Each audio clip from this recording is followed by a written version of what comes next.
Hey people, it's CzarThwomp here, and welcome to episode 47 of Wright History, Trials, and Tribulations. Last time, we basically discovered that the iris that was testifying for us was actually Dahlia, and that basically she was on the inner temple side of the bridge during the night of the murder. Basically, she tried to kill Maya, she got stabbed, she was in Elise's body, she was stabbed, basically. Maya went unconscious, she was locked in a cavern, basically, all sorts of things. Long story short, through the power of objections, we exercised Dahlia, and basically, Maya is back with us. Now then, I assume you are the real Iris? Yes, I was just rescued from the sacred cavern. Okay, better. I can do irises, a better iris than a Dahlia. I must say, you and your twin sister are indeed identical from what I can see. In any case, it appears that everything has finally been cleared up. Mr. Godot, what happened to Dahlia Hawthorne? If you ask me, Your Honor, it looks like she went back to the hell she came from. She went back to the very big circus. It seems that Missy Faye wasn't the only victim of this crime. Maya Faye, as well as the young Pearl Faye, were also victims of this wicked and selfish plan. Yes, Your Honor. The tragedy of Medium Valley has finally come to an end, it seems. It would be best for everyone if no further attempts was made to channel that spirit again.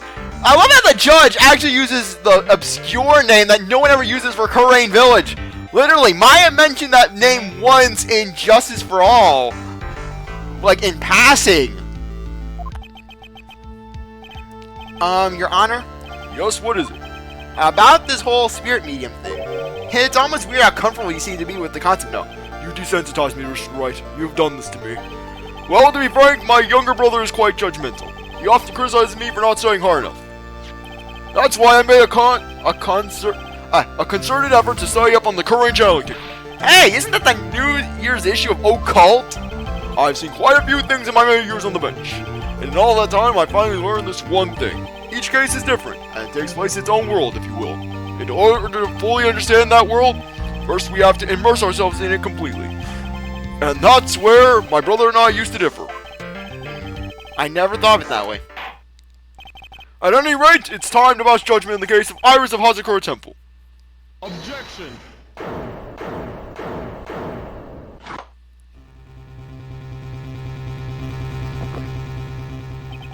You're a little too fast with the gavel, Your Honor.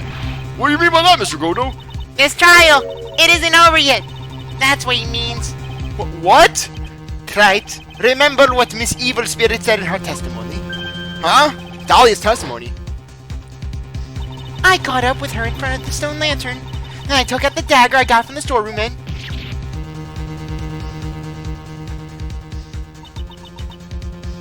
It's strange, but I don't have a clear memory of what happened after that. I think I was stabbed. Just as Dahlia Hawthorne was about to attack Maya, she was stabbed and killed by someone. Yes, that's right. The person who was ultimately killed was the spirit medium that channeled Dahlia. Sorry. At least does name, no, Misty Faye. But who killed her? We still don't know who did it. This isn't over? That's right, though this may be the finale episode. Unless someone else is found guilty, the accused is still on trial. No, she isn't! Maya's not the accused! Iris is the accused! Literally, at this point, Iris can be passed innocent! Granted, she's an accomplice, but she wasn't the one who killed Misty! Literally, Godot, you suck at being a prosecutor. We can't let her walk until there is evidence that proves her innocence. No way!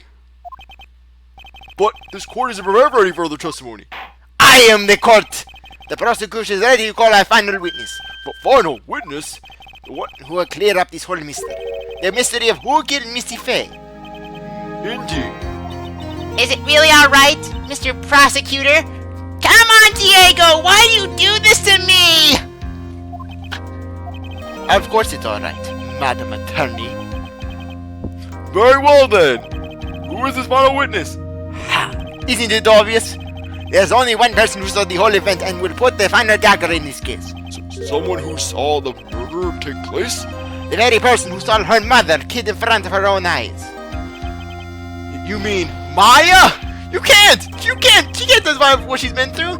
Yeah, Diego, what the hell? She's my sister! Yeah, and then Mia just jumps over the bench and just starts assaulting Diego. We need to find the truth. The prosecution calls my affair to the witness stand. Very well, but first we'll take a brief recess. We'll have to wait for Miss Faye to recover before summoning her. Once we receive the doctor's permission, we will proceed with the trial. Hey, Wright, I've got something to say to you, so listen up. What is it? You suck. I don't think much of you as a lawyer. Oh yes, because that wasn't obvious, Diego. That wasn't obvious that you based through your constant insults and jabs and the trite nickname. It's always the same with you. You somehow manage to squeak by without even a faint understanding of the case. Some beautiful woman always seems to come dashing in at the last minute to save you. You've got some nerve. I don't rely on beautiful women. I do everything myself. But that's not going to happen this time.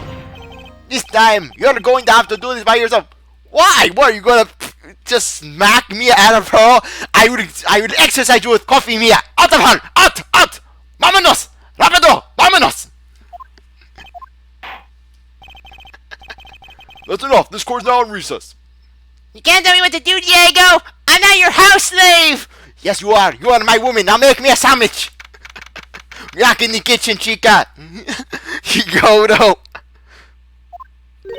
I'm truly sorry about everything. You were working so hard to defend me, but I was missing all day, and we didn't even have a chance to talk. She's right. When I met Iris at the train hall yesterday, they had already switched places, and Iris was inside the sacred cavern. I wanted to sit at least in the defendant's box today to root for you on. Well, it wasn't your fault. You were locked up this whole time. There's something more important than that, though. I have to ask you, why did you help your sister out as much as you did? Huh? If you had tried to get help at the sacred cavern yesterday, you wouldn't have spent an entire day locked up in there. My sister? I felt sorry for her. She was abandoned by her mother and never got any love from our father either. Yes, but it was the same for you too, wasn't it? Yes, but at least I had Sister Bikini, who was like a mother to me. If only Dahlia had come with me to Hazakura Temple. I always loved her, But yet, really, the thing is, Dahlia was doomed from the start, because, like, literally, considering that she convinced her father to move Iris over to the temple. Dahlia was always so smart and so strong. She never complained about a thing, except when she was trying to murder people and plan fake kidnappings. That's why I promised her that I would help her. Are you talking about the fake kidnapping case 11 years ago? Yes, I wanted to be useful to her in some way. But as usual, I was too cowardly. At the last minute, I ran away. Because of that, Dahlia's half-sister, Valerie, ended up... She's not your Man, Iris, you don't know about your family, because that's not your half-sister. Because I highly doubt that that father of Dahlia was shanking up with his second wife before you were born. Literally, she's a stepsister. That was the case that wounded Mia so badly. But things didn't end there, of course. Some people suspected that my sister was involved in the murder. Some people? You must mean... Yes, 2 defense lawyers, Mia Faye and Diego Armando. After poisoning Mr. Armando, who was getting too close to learning the truth, Dahlia even tried to kill the person who had unknowingly hid the poison for her. You. That's right. Iris, there's one more thing that I have to ask you. Yes, what is it? On the night of the murder, the person that cleaned up the corpse of the victim, Elise Dosnim, was it really you? Yes, it was me. At night, after I rang the lights out bell, I went back to my room. At around 10:30, I received a call on my cell phone. There's a problem. Come to the inner temple right away. Come on, my pendulum plan won't work. Okay, sorry I just spoiled it, but come on. I think it's kind of obvious considering that Godot was already there. I got on the snowmobile and headed to the inner temple, But the air temple was cut off. The path to your temple is cut off, right? Exactly. We can't just leave the body here. Okay, here's what's going to happen. I have a rope here. It's made of straw. I saw a creepy guy who was wearing a military outfit. He was an anthropologist. He used some rope as well. I think we can do it too. Yes, Diego. Use the rope. Use the rope and fulfill your destiny. But you're missing a teeter-totter. Why don't you have a teeter-totter, Diego? Do you hate my plans that much? Alright, let's do this as you said. Fly! Fly, Misty, into the sky. You will pet my pawn. It was me. I was the one who received her body. The murder weapon had been left in her body so it wouldn't bleed so much. The staff that Mystic Elise always held. I knew it. So the actual murder weapon was the staff. Yes, that's right. I brought the body back to Hasakura Temple in the snowmobile. But why? Why did you alter the body? I didn't want anyone to know that the staff was the murder weapon. I didn't want to leave anything that would lead back to Misty Faye. So I dressed her in a robe and stabbed her with the Shinchio. Oh, I think I pronounced it right.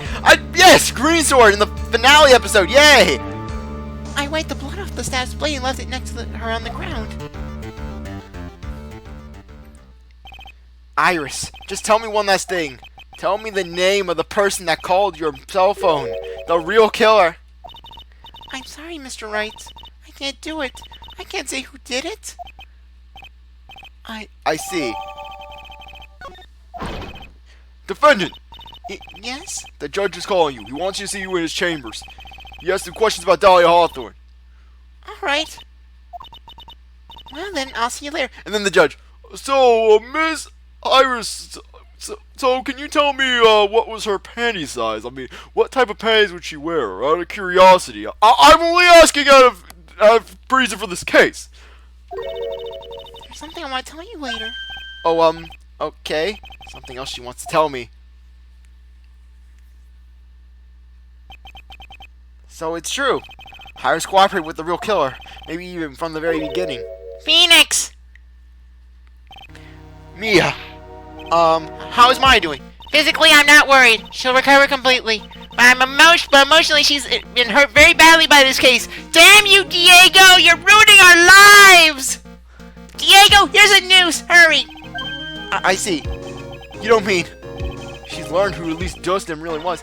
Yes, I went to the medical office and talked with her. Yeah, her mom's dead. My ex-boyfriend stabbed her. Yeah, we're screwed. We can't have nice things, Maya. This is why we can't have nice things. I told her everything I knew.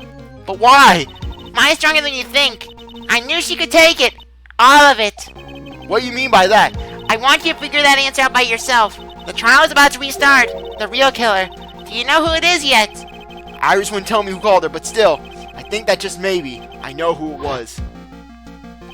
That night, the victim was killed in the garden of the inner temple, and the criminal wasn't just there by accident, which means the killer knew of Dahlia's plans from the very beginning. And one more thing. The victim was moved to the Hazakura Temple side by pendulum. In other words, the criminal couldn't have crossed the bridge. That means they were stuck on the inner temple side for almost an entire day. Exactly, so the criminal was someone that wasn't in Hazakura Temple the following day. That's as much help as I can give you. I'm not linked. Really, I gotta go with Diego's plan, Phoenix. You don't say no, Diego. You say no, Diego, you got nothing, Phoenix, nothing. The rest of the battle is yours to win or lose. I'm not helping you. Okay, I've got it. Thank you, Mia. Finally, it's almost time to bring this case to an end. What exactly did Maya see anyways? And who is it that actually killed Misty Faye? Whoever it was, I have to prove it. Me, all by myself.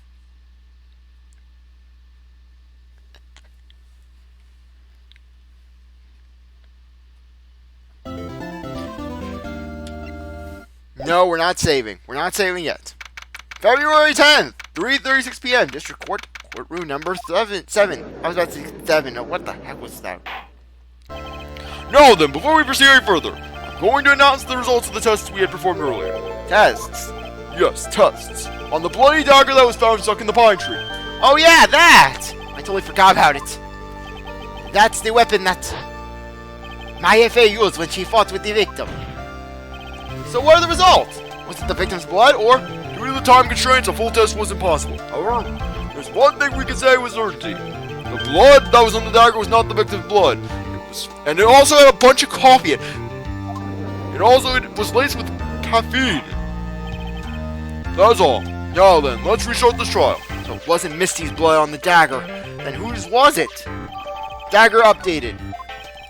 I'm sure both the defendant and prosecution knows, but this trial is rapidly coming to a close. Both sides will need to show some firm evidence with their claims.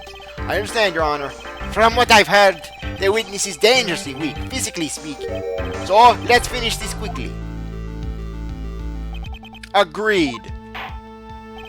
Very well, please bring in the last witness. The final witness. Literally, Maya is the final witness of the original trilogy. Witness, please tell us your name and occupation. My affair! My profession is, I'm the assistant manager at the Wright Co. Law Offices. Maya. According to the magazine I have here, you are a spirit medium of the current channeling technique. I'm frightened. The fake land, I don't want any more to do with it. I want off this ride, Nick. Oh, Maya, the pain the Fey bloodline causes must be unbearable. Sorry, have to cough. Trust me, that's to give you the strength to get through one final Maya burst. Now, no then, Miss Fey. When the event occurred, you were in the garden of the Inner Temple, and you witnessed the moment Miss Elise Dust Nim's murder. Is this correct? I didn't see any. Objection. Straighten up this moment, young lady, and make me a sandwich. Make me my sandwiches the way Mia used to. Pick up your head and speak clearly. There's always time for crying later. I didn't get to cry when your Bruhava cousin put me in a coma. What gives you an excuse to cry? But Your mother was killed right in front of your eyes. There's nothing you can do to change that fact. But there's something you can do. You can vanish this. You have been watching the whole thing, right? You have seen the witnesses come out and you have seen us squeeze the truth out of them. Now it's your turn. Let's hear your testimony. On the night of the crime, what exactly did you see happen? Witness, if you please. yes, Your Honor. At the Inner Temple. I was passing through the garden on the way to a spare prep when it happened. Suddenly, someone struck me over the head. I stumbled and I up against the stone lantern. I think I screamed, "Help me!" And then warmth flashed over me. That's when I lost consciousness. So you were struck on the head. I suppose it must have been the staff. Maya, the person who hit you. It was Dahlia, wasn't it? I'm sorry, Nick. I couldn't see. I don't know who it was. Maya, think hard. Sorry, Nick, but I really couldn't. Ha! Can't say it was especially... Darn it, my lunch is coming to fight me. Can't say it was an especially good night for young ladies to be walking around alone. Now with Godot on the prowl. It seems that it will be hard to determine the criminal through testimony alone. Very well then, Mr. Wright, please begin your cross-examination. Maya, hang in there. She doesn't look well at all. Okay, I'm gonna save and then basically get through. Basically, I think this should be the finale episode. Oh, come on, let me save the game. Literally, I've been freaking hanging on since the snowmobile. Come on, suspend that gameplay, and then we're going to continue. From save point.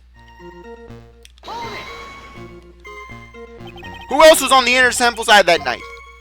Well, just the bikini, of course. I remember her saying the Irish would be coming there as well. On the day after the incident, Edgeworth met Bikini Hazakura Temple. That means she couldn't be the criminal. So then, did Iris actually come later like she said? Well, let me think. She seems confused. It's probably because she's so tired. No, I'm sure I didn't see her. She must have come while I was preparing for the training.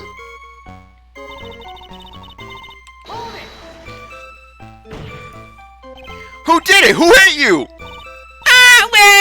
I didn't see who it was. I was hit from behind. You didn't see the person? But after that, your attacker was right in front of you. How can you not see who it was? Oh, let me think for a second. I'm sorry. I just can't remember. Maya's really having a hard time. What should I do? Press her! Press her, Phoenix! Press her like the burger meat she loves so much. Come on, Maya, this isn't making sense. Why didn't you see this person? Well, let me think. It was, oh yeah, that's right. It was dark, so that's it.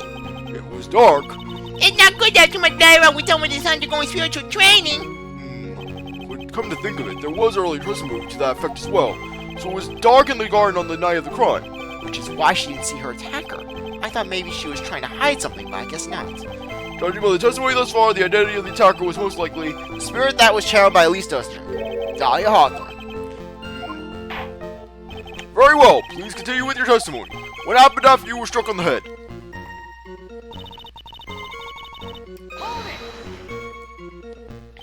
What happened afterwards? My attacker was in front of me, blocking up my escape, I think. You think? After you hit like that, I was in a state of panic. It was only two things rolling around in my mind at the time. Well, now, this is beginning to get interesting.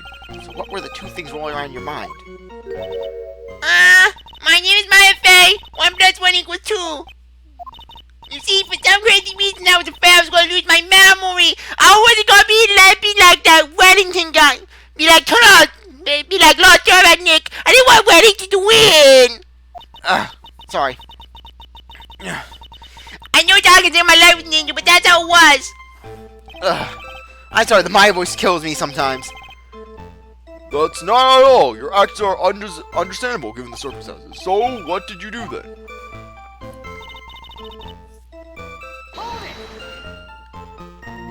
You think you screamed, but you're not sure? Listen, I was in a complete wreck. It was Dog and couldn't see my tackle. Was it a man or woman that saw a child? I had no idea. Was it partly? I was scared out of my wits. Believe me, my dear, I'm certain I would have soiled my robes. I thought this person might attack me, so I... Anyways, I'm pretty sure I squeezed. I thought that was my last hope. Wow, it sounds like poor little Maya really was out of her mind. I wonder what she meant by my last hope. What to do? Do I press her for more details?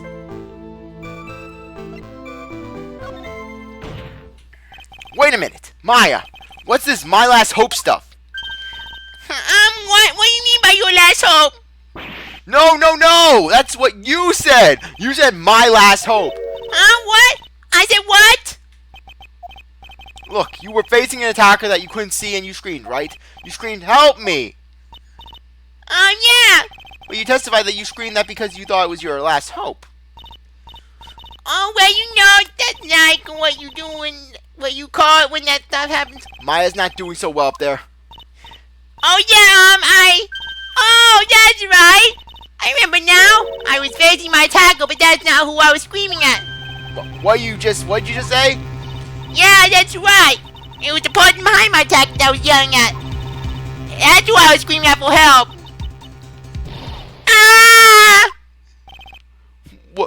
What was that? I messed up. I didn't mean to let that slip out. Huh? Witness, are you absolutely sure of what you're saying? Behind the attacker, there was another person. I am. Well, I am meant to be that part secret. What have I done? Damn you! Stupid chica. Why is it that I get spoiled by all of your family? Your cousin poisons me, and now you are sending me down the river. What is it with you people? And not to mention your sister. She pretty much was playing hard to get for the past 3 months we were working together. You don't know how many snarky pickup lines I had to give before I could get the first best. No, I had to wait for a guy to kill himself before I could even hope to progress that far. It takes a ton of pressure to make a diamond. That's what I always say. A ton of pressure?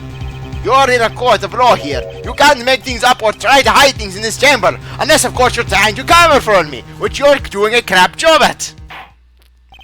Witness, the information you just presented is vital to the case. I want you to add to your testimony.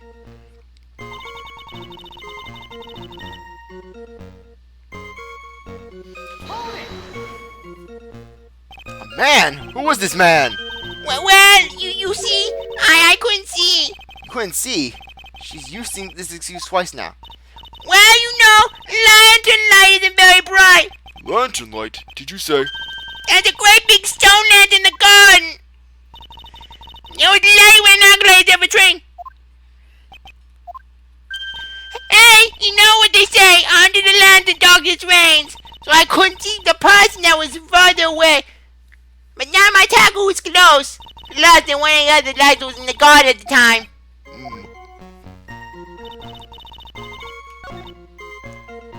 Okay, I want to save the game. Don't judge me.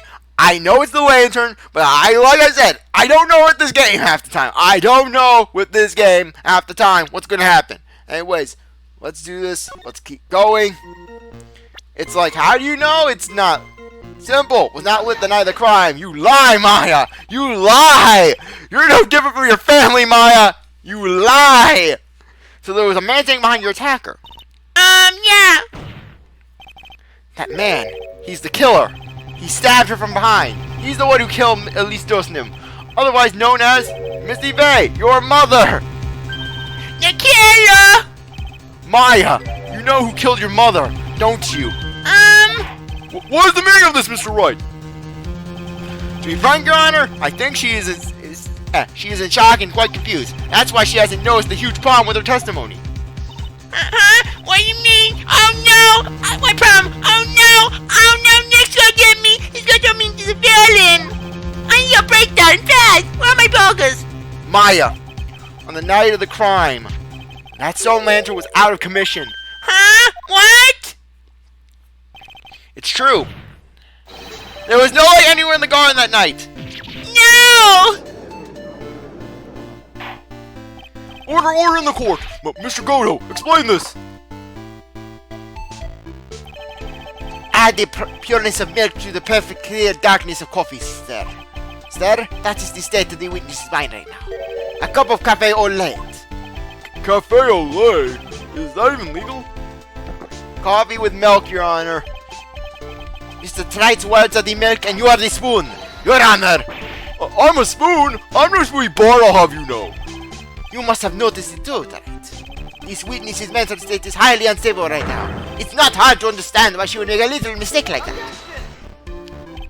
Sorry, but that's not going to cut it here. What did you say? If there's truly no light in the garden, then there's a fatal contradiction in this witness's last bit of testimony. Nick! May I recall the witness's statement about her attacker? She said that she didn't know if it was a man or a woman, an adult or a child. And yet, the witness could describe a person that she was standing behind her attacker, and she quite clearly described him as a man. In other words, that would have to mean that Maya actually saw our mystery person, despite being so dark she couldn't see the face of the attacker in front of her. No! Order! What in the world does this all mean, Mr. Wright? Are you saying Miss Vey saw the real killer under pitch black conditions? Objection. Trite, do you have any idea what you are proposing? How could she have seen in the dark? There was no other source of light at the scene. There are some things that you can only see in the dark, Mr. Godot. Maya, did you see who the killer was in the dark? And now, you're trying to cover for him. Cover? For the man that killed her mother? There's only one conclusion I can draw from this. You know who this man is. Please, Nick! I don't know anything! Please, I'm begging you! Let me commit perjury in peace, Nick! Let me obfuscate the truth in peace! Ha! You talk a good game tonight, but let's see if you can walk the walk. It was pitch black, so what could the witness see? I'm calling your bluff. No, Nick, don't! Please stop! Maya is dead on protecting this guy. The man who murdered his long-lost mother. The guy who was throwing 3 projectile coffee cups in my head. The guy who pretty much set this entire plan to begin with. But I can't let him get away with this. I'm a lawyer, an officer of the court. I'm here to find the truth. Cowboy Feeney. Cowboy Feeney. Boop, boop, boop. Cowboy Feeney. Alright, Mr. Wright, time to show us what you got. Who was this person that you said Miss Vey saw in the darkness?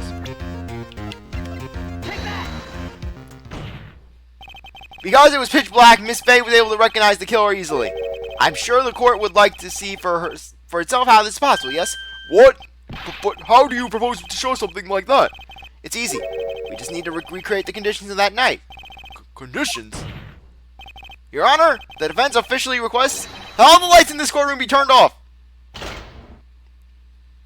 Glad to know they're so willing to follow along. What? This is... But it can't be! Ha.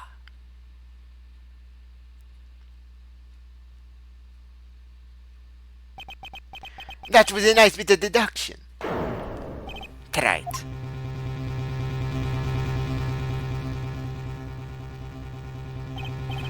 Well, everyone, this is the man Maya saw on the night of the murder.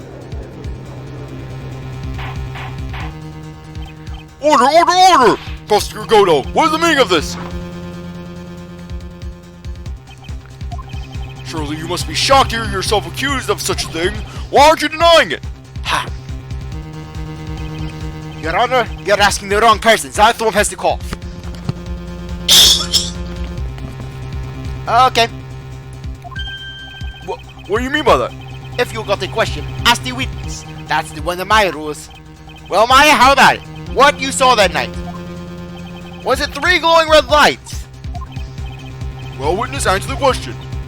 You're wrong! I never saw that! Maya! I thought the person that died my mother was a man! I thought a different reason! What? Witness! Mr. Wright is the... Objection. What the... Stop your chattering. Your Honor. Chattering? If it's worth asking, ask the witness. That's one of my rules. Alright. Well then, let's continue with the testimony. Please tell us how you knew the killer was a man. Yes, Your Honor. I am reacting to how I woke up, but...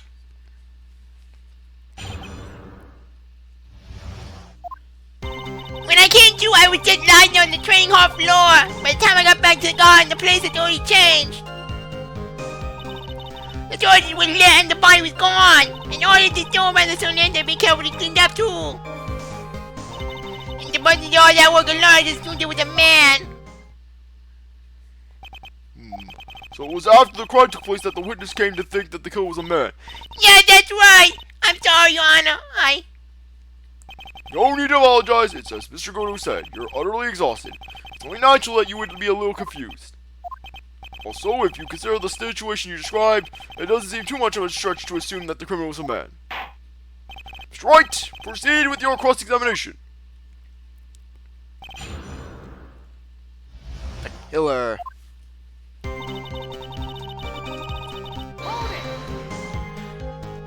So you lost conscience when you were in the garden, is that right? Yes, I think it happened when the victim was stabbed. So then the person that carried you into the inner temple. It could only have been the killer. That's what I think too. So the killer carried Maya into the inner temple.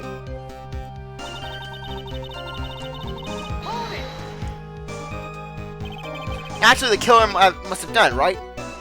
Yes, I think so. But why would the killer tamper with the crime scene like that? There must have been something that the killer desperately wanted to hide. I don't know. It looks like she doesn't have enough confidence. I think I need to gather some more information before I can ask her again. Oh, this one. The torches were lit. Yes, that's how I know that the whole thing had changed. I'm going to say that it was the killer who lit the torches. I mean, who else could it be? The killer probably lit them since it'd be impossible to do any cover-up work in the dark. However, if that's true, there's one thing that still bothers me. Why did the killer go to the effort of moving the body? That's true. It's hard to see how that would have been any advantage to the killer. The only one who would gain anything from that would be the only person that was at the inner temple, Maya. Very well, let's hear some more about the condition of the crime scene.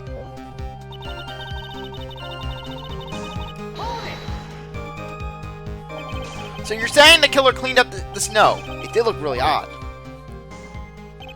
The snow was removed in a natural-looking rectangular shape around the lantern. There were a lot of shells around the temple, but they're all really heavy. Way too heavy for me to use. An odd fellow indeed, this killer. Why on earth would would anyone want to take the snow away? Well, there's one thing I can think of. Didn't you say that a lot of the victim's blood sprayed onto the snow? Yeah! Yeah, Godot ended up being splattered. In other words, the killer purpose was to hide the bloody snow. I think that's the most reasonable explanation. Perhaps. However, there's something else that's bothering me. The killer just wanted to hide the snow with blood on it. There was no need to remove that amount. That's true. He could have scooped up just that snow that was stained with blood. Looks like there are some mysteries behind this issue. But I think this will help explain them.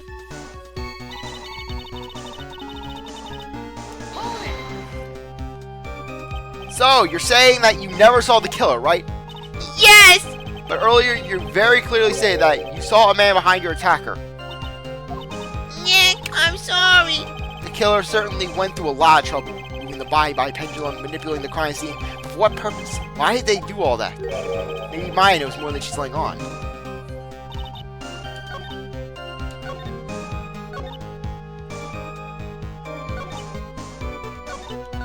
I'm just trying to find it.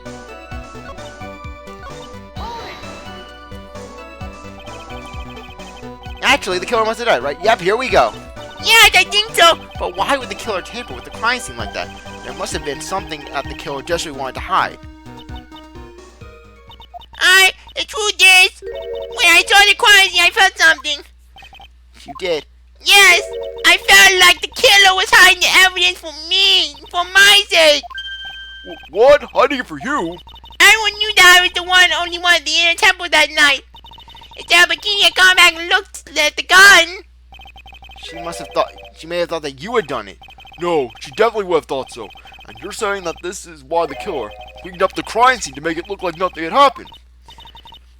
Instead of, oh, I don't know, maybe sitting around and letting him and taking the ball himself. Yes, I'm sure of it. Well, there's certainly an important piece of information. I want you to add that to the testimony. Yes, Your Honor.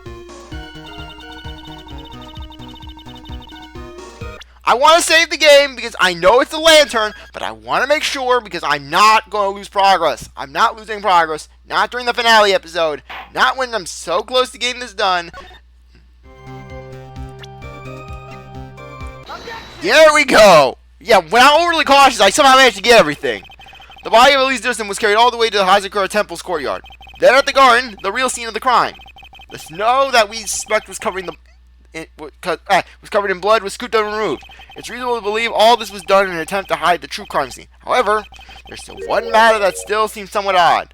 And what would that be? You must have figured it out by now, Mr. Godot. It's the message written in blood on the lantern. It was written very clearly on the white stone lantern. Maya. If the killer was so motivated to protect Maya from suspicion, then why didn't he wipe the writing off the lantern? Oh! You're right! Order, order, order! But, Mr. Wright, is it a fact that the killer was trying to cover up the crime scene? Indeed, but it doesn't make much sense to move the body and remove the display snow, then not wipe off the most incriminating thing of all, the bloody writing. But if that's the case, do you have an explanation for the killer's mysterious behaviors? Why would the killer move the body and remove all that snow, but then leave the bloody writing on the lantern? He couldn't see the blood. I don't know what the killer's plan was, but it's a fact that the killer left the writing on the lantern. There must be a reason for it. Well then, Mr. Wright, let's hear your opinion. Why did the killer leave the message in the blood on the lantern? The killer didn't notice it. Prosecutor Godot, earlier in this trial, you gave me some good advice. Once you eliminate the impossible, whatever remains must be the truth. Maybe you're not as dumb as I thought. The real killer wanted to disguise the fact that a crime occurred there. If that's the case, they wouldn't have left the bloody writing on the stone lantern on purpose. Therefore, it must mean that they did notice it. But that doesn't make any sense. The Northern want to learn everything. And no way normal would be something as good as that. You're right. There is no way any normal person would. What are you trying to say, Mr. Wright? There's only one person involved in this incident who could have missed seeing the bloody writing altogether. And who would that be? Who is this person that could have failed to notice the bloody writing? Franziska! Sorry, trying to get back to Godot. Mr. Godot, this was what you said yesterday. My eyesight is pretty messed up. Even with these huge goggles on my head, I still can't see everything. You can't see everything. Is that correct, Mr. Godot? This lantern was submitted as evidence today. I would like the court to think back to the moment it was first presented. This lantern. There's something written on it. Why? It's written in blood! Nonsense! This lantern, it's as clean as a whistle! A bloody whistle! Mr. Godot, just admit it. There are certain colors you can't see, correct? You can't see red on a white background, can you? That's right. We went through this once before, during the poison case of Tribulations. This is the apron that the rightful Miss Bad was wearing at the time, and some has made coffee on. There's something still bothering me, Mr. Godot. Why have you not explained the blood stain to the court?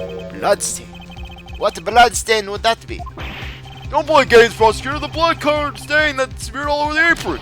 That's ridiculous! No one told me anything about the bloodstain. You could see the coffee on the white apron, but you couldn't see the ketchup because it was red. Ha! It's strange. In a black and white photo, those letters would have appeared black to me. I wonder why I am the only one that can see them. So that, Mr. Godot, you were admitting that... Are you meaning that you couldn't see the red writing on the lantern? Hey, Gramps, didn't you know? That's the reason why I don't drink red tea! Dan, it's not coffee. I wasn't sure about it until now, but I just can't believe it. Prosecutor Godot is the murderer! But there's no going back now. I finally figured out the truth. Mr. Godot, the defense at this time formally accuses you. You are the murderer of the Miss Elise Dusnim, also known as Misty Faye. It's hard to believe this may be true. However, once again, Mr. Wright has brought up this quieting fact about you. Ha! Just make sure you don't fill out the indictment in red ink, Gramps. Come on. How does a little graffiti make me into a killer?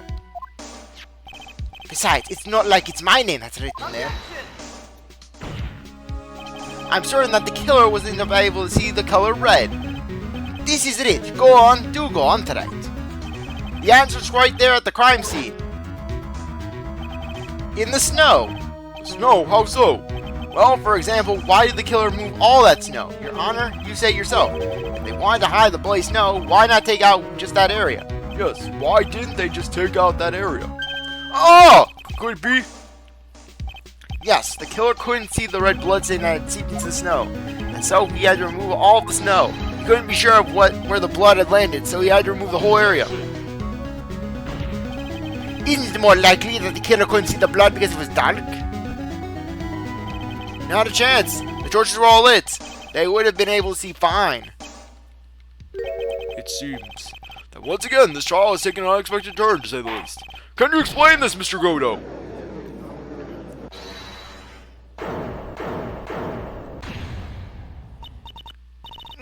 Just wait a minute. Maya! What is it, witness? Mr. Godot isn't the killer. After all, he didn't even come into the temple until 2 days after the murder took place. He didn't show up until after that when bridge got fixed up. Objection. Maya. You can't testify to something like that. Why? What do you mean? I mean, I look at him. Eek! After the murder happened, you didn't even exist. She didn't. I'm afraid I don't follow. Are you senile, old man? We established this just a little while ago. After the murder, this witness was unconscious for a long time. Because she was channeling Dahlia Hawthorne. Oh, that's right. But please, Your Honor, let me add to my testimony. Nick, please listen to me. No! Maya, do you plan to cover for Godot no matter what the cost? If that's the case, then I've got no choice. Your Honor, let's hear her testimony. If it means we're going to hear the whole truth, I say we should not silence her. Ha! Nicely done tonight. Very well, let's hear the witness's testimony. Please tell us what happened at the inner temple after the murder.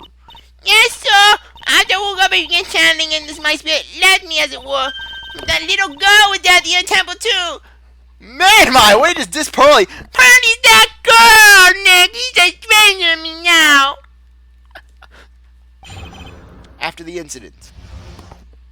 Pearly was all stuck in the inner temple that night. Pearly's sad to be. The next morning she looked around but couldn't find anyone. Next day, when the bridge was finally fixed, she was in a spare prep room. Then to Godot right in the temple for the first time. He found Pearly first and went to the right up. Okay, God, help me. Who is this Pearly? That's my little cousin, Pearl Faye. So when did you hear about this? Oh, just a while ago, when I was in the medical office. I'm terribly sorry, but what you heard from someone else is simply not admissible as testimony. Well, come on! Pearly would never tell a lie. You're the way more honest person than I'll ever be. Real smart, Maya. You always know the best thing when you're under oath. Ha! The prosecution has no objection. We believe the witness. Mr. Godot, Let's just move on to the cross-examination. If the defense has no objections... this is highly unusual, but... Well, Mr. Wright, Let's get this cross-examination started. Okay. We're getting there. We're almost done. Final countdown. So where do you think Pearl slept that night? In the spare room next to the training hall, I guess. There's a rule that you can't enter the training hall during an acolyte training. but even so, why did she go to the inner temple in the first place? It seems that Pearls became very worried about Maya. She knew that spiritual training I was about to undergo was very intense. Pearls was supposed to channel Dahlia Hawthorne, but she couldn't do it. That's why she headed to the inner temple. However, Dahlia Hawthorne was already there, possessing the body of Elise Dusnam. The next morning she looked around but couldn't find anyone. Oh, sorry, I already read that. She searched the entire inner temple side and end. Well, you see, Party gets pretty scared when she's alone, and there weren't that many places to look. She said that she even went back and forth several times. The inner temple side has two structures, a training hall and a spare prep room. And there's also a storage shack, I think. That's about it. There was a storage shack too. Pearls was looking for other people, right? Would she have really examined a storage shack all that carefully? Well, if it was me, I would be the first thing I investigate. So that means it's possible that someone may have been hiding in the storage shack.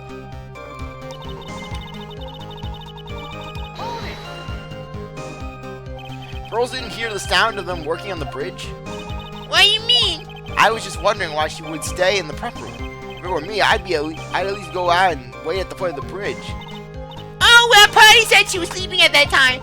She said she was so scared during the night that she couldn't sleep well and woke up a bunch of times. What a little girl. All alone like that. Well, we know that she had at least one friend in the sacred cavern, Dahlia Hawthorne, who was busy battling with that trick lock. She couldn't let anyone see her, so she wouldn't have shown herself to Pearls. What happened after the bridge was finally fixed?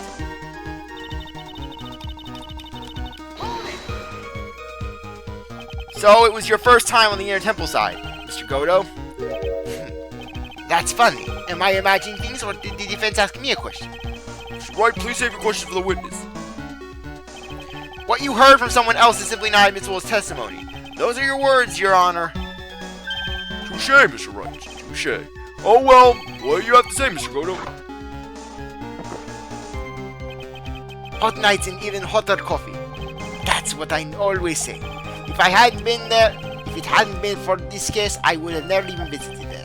A freezing cold temple in the mountains. I think I'll pass. So he had never visited Hazakura Temple or the Inner Temple, huh? Ha! You want to say something, Wright?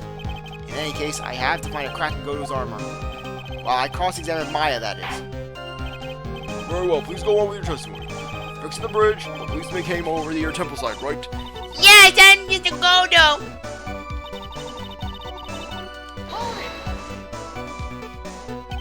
He cheered her up. That's what Pearly said. She said he was a very nice older gentleman. Thank you for looking at my cousin, Mr. Godot. And here I was thinking you were nothing more than a coffee addict. I'm a coffee addict with a soul. Ha! Cut it out. You're making me blush. This guy is really beginning to get on my nerves in more ways than one. The The truth is there aren't that many places to look on the Emerald Temple side. The policemen were all busy going over the garden with fine-tooth combs. So I decided to carry out an investigation in my own way. Odo style. I'm the same way. I like to hand down verdicts in my own way. Judge style. Maybe I should ask some questions. Phoenix style. Yeah, if you ask Godot about how he drew pearls up, he gave her coffee. Yes, that's all Godot can do. He's a thermos of coffee. You said that you conducted an investigation your own. Did you find anything? It looks like my investigation went about as well as yours, right? After all, I did miss the dirty writing on the lantern. Well, I didn't miss it, so speak for yourself, Goggles. The only thing I discovered there was a beauty in the training hall. Beauty. Misty Faye, naturally. Clad in her stunning Japanese garb, surrounded by the hue and aroma of Western taste. Western taste? Could you find a stranger way to describe gravy? So from there, you head to the prep room. Wait a second. Did what Godot just say now? I think I just found his proverbial weak spot. Did my lights just flash? Or am I going crazy? I think it may be the latter. There's only one thing of importance here. Where was Godot when the murder was taking place? He must have already been at the Inner Temple when it happened. Otherwise, he couldn't have killed at least dozing him.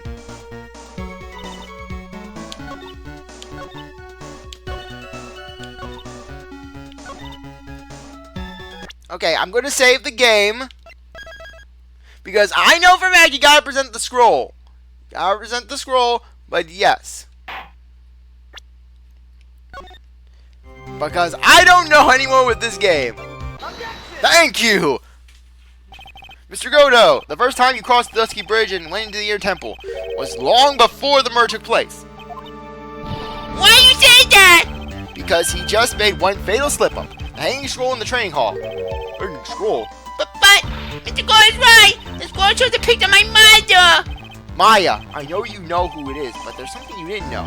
By the time the bridge had been repaired, 2 days after the murder, the hanging scroll in the training hall looked like this.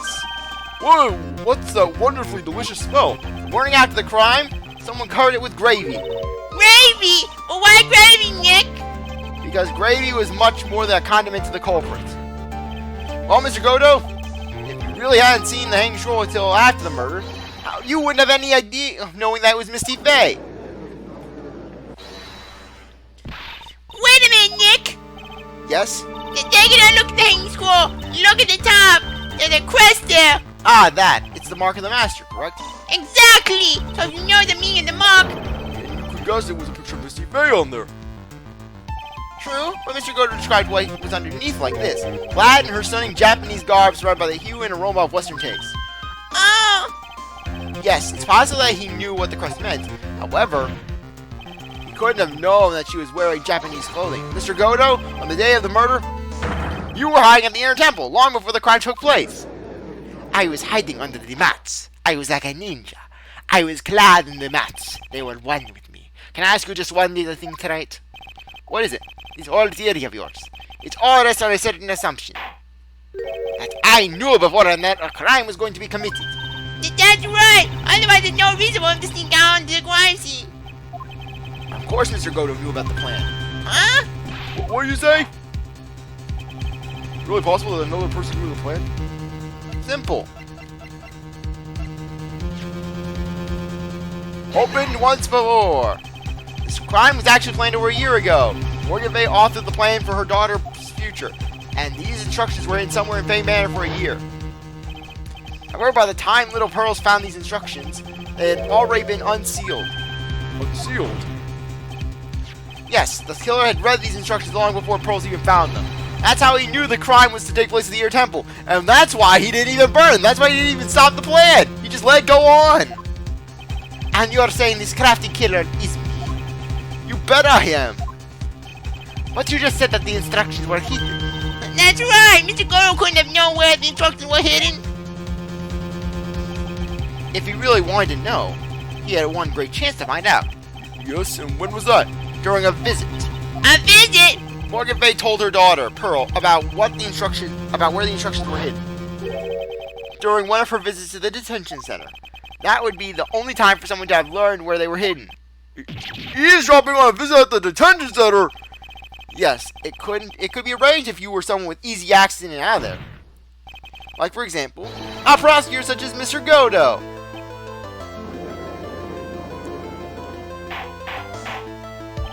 Order, order, order! Mr. Godot, you're under fire again! This murder could not have been carried out without prior knowledge, and you were the only one that could have acquired this information for the murder.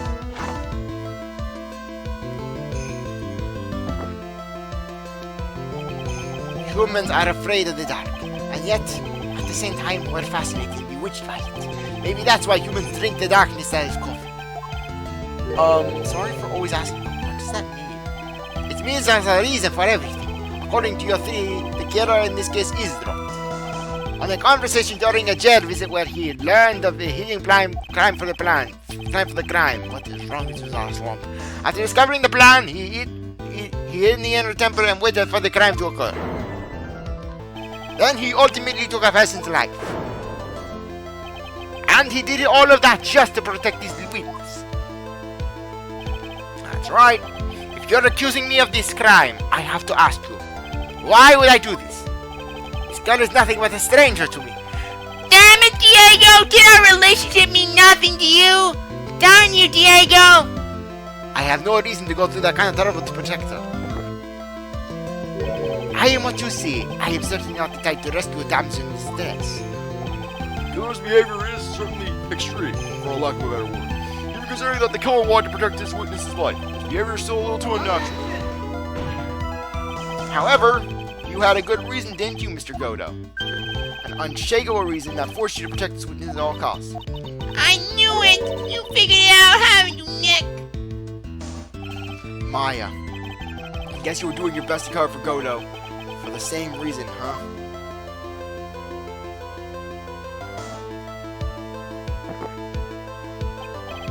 Okay, tonight, I'm all ears. Let's hear it. It's very simple. Maya Fey is a lot more than just a stranger to you. What's this? There's one person who lies at the very center of this whole story. One person who ties you and Maya together inextricably. Blah, blah, blah. Mia. There's a very good reason why Maya Fey's life is so precious to you. So precious to you? Basically, Godot put Maya's life in danger! Hell, Godot did Morgan's plan, but basically just did where more people were involved. After all, she is Mia Fey's only sister. Mia Fey, you once worked alongside her. That was when you were a defense attorney. Wait a second here. Mr. Godot is a defense attorney! With your honor's piercing intellect, you must have figured out by now. The real name of this man who calls himself Godot, his real name is Diego Armando. Isn't that right?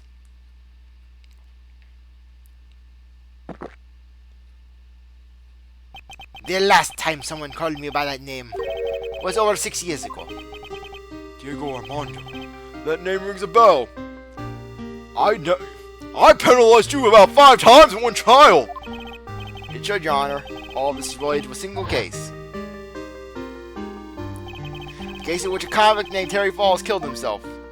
With coffee. Mia Fey's first time in court. The tragic outcome left a deep wound in her heart.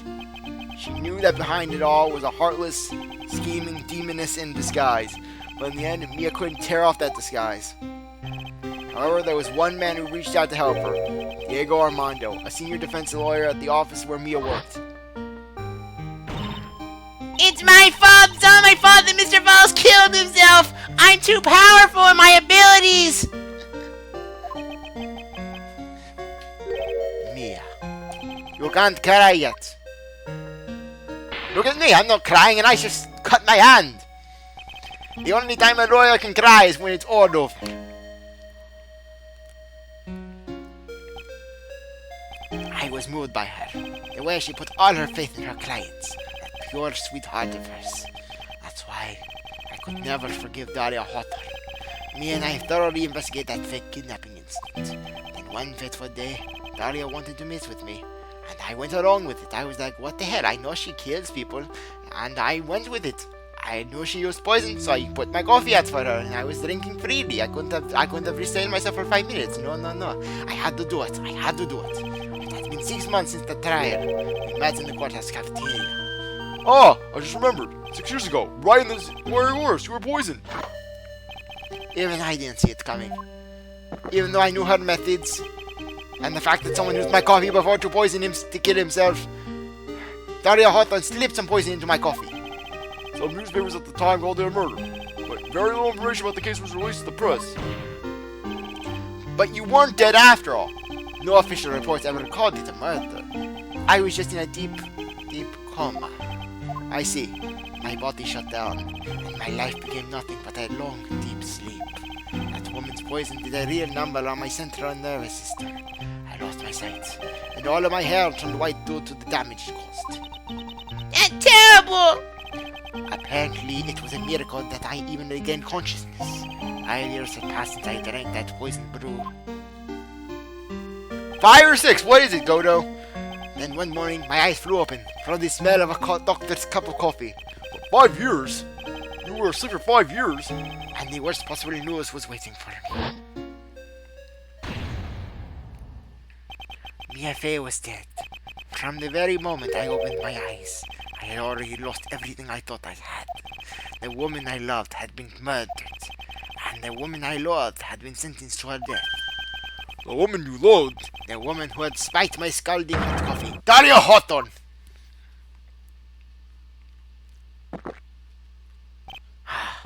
Good old Mia. She didn't let me down. She got her revenge before she checked out. In the end, there wasn't anyone waiting for me when I woke up.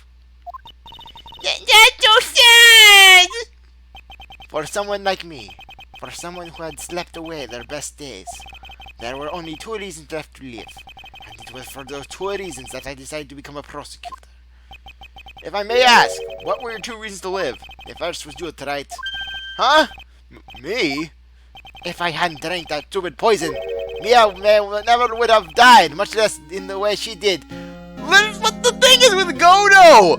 He's like, oh, I would have drank the poison if it wasn't for you. You drank the poison because Dahlia was because you couldn't just put your coffee down for 5 seconds. You couldn't go 1 meeting without your coffee, Godot. You couldn't have gone like 5 minutes without your coffee. You couldn't have gone like a half hour with a standard conversation without chugging down a mug of the stuff.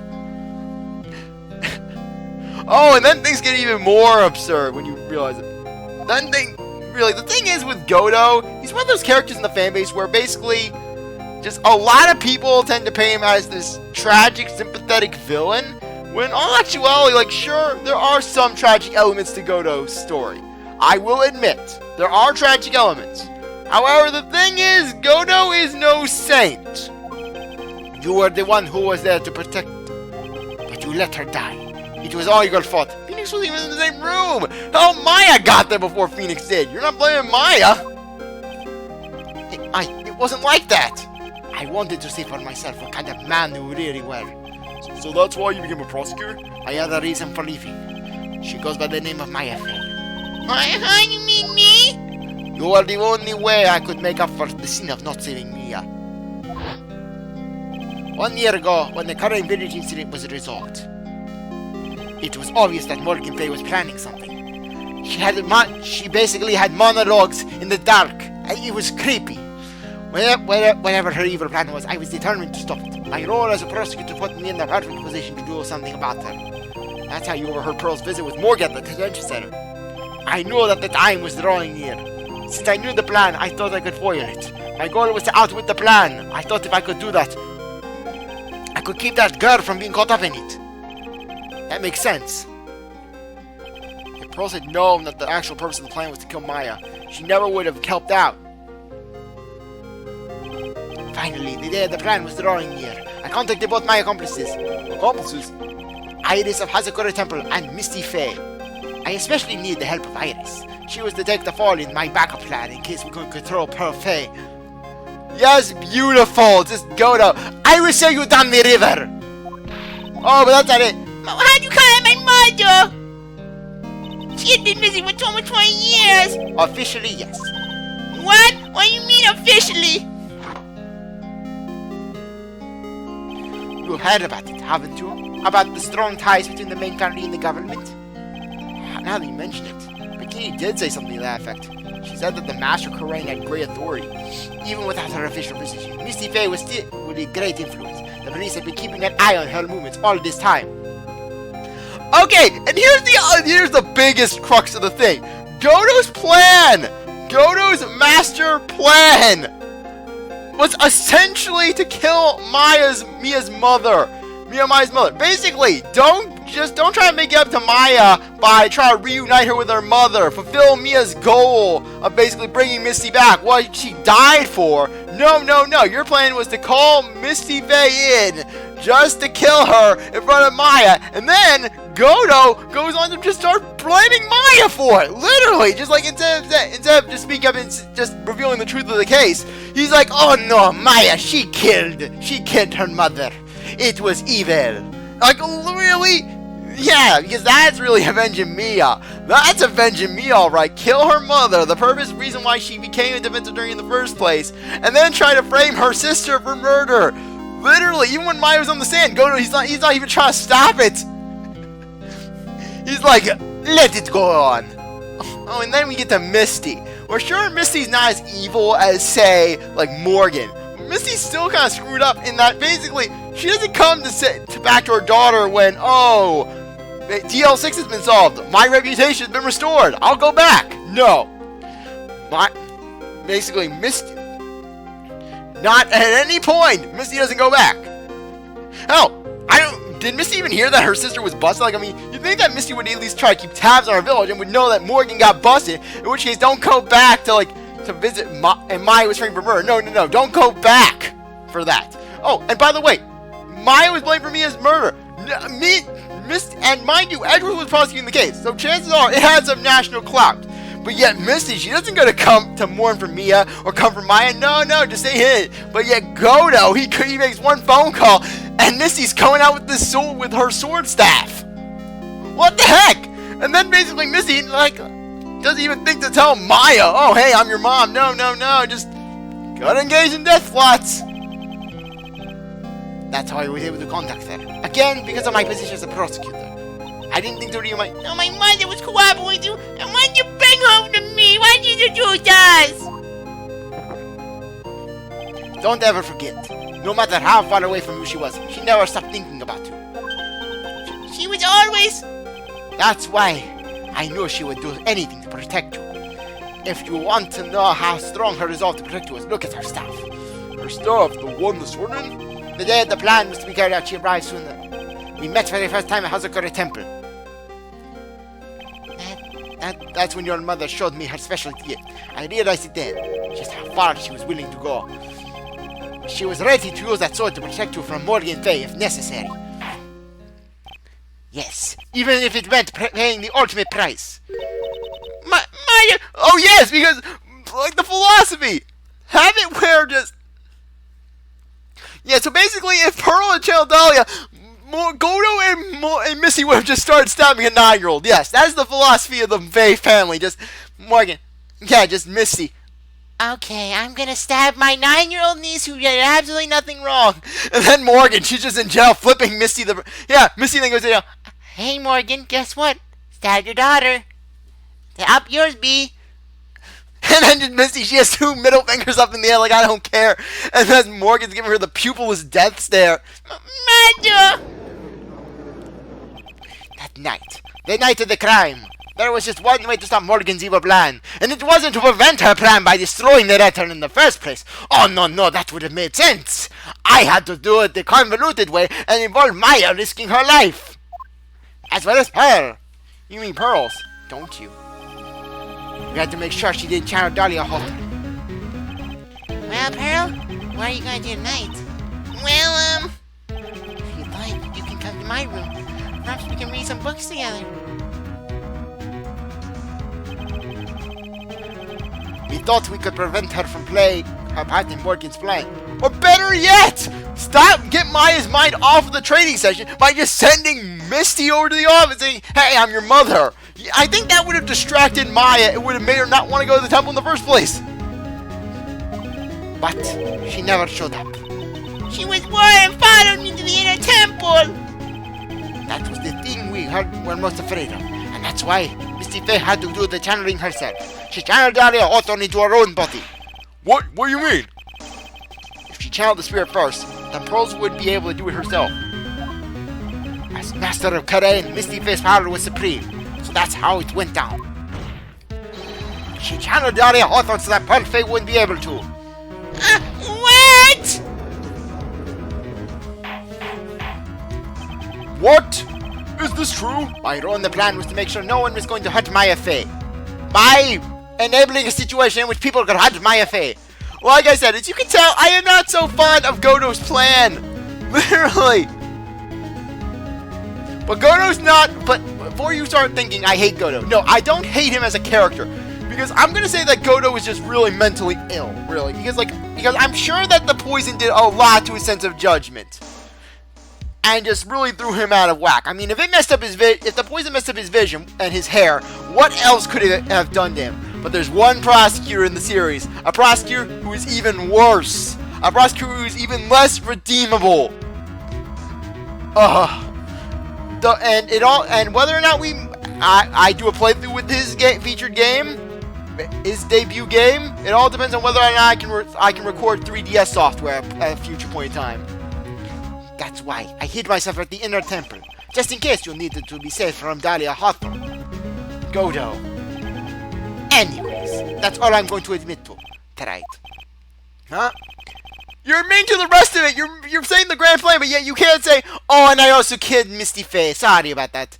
There's no doubt about it. You're a great defense lawyer, but you're going to have to do the rest yourself. The background leading up to this incident may have been laid bare, but there's just one question remaining, Mr. Wright. Who killed the victim? There are only two possible suspects right now. My Faye, and I'm sad to say, you, Mr. Godot. Yeah, sad to say, Mr. Godot, like, really? I love how the judge is more sympathetic to this guy than Manfred. Like, Manfred, he was like, the judge was like, hey, Manfred's the suspect now. But then, like, I'm sorry to say, Mr. Godot. Yeah, no sad for Manfred or Gant. Yeah, he wasn't even the sad with Gant, his swimming buddy. Judge-o! Aji, what the heck, Aji?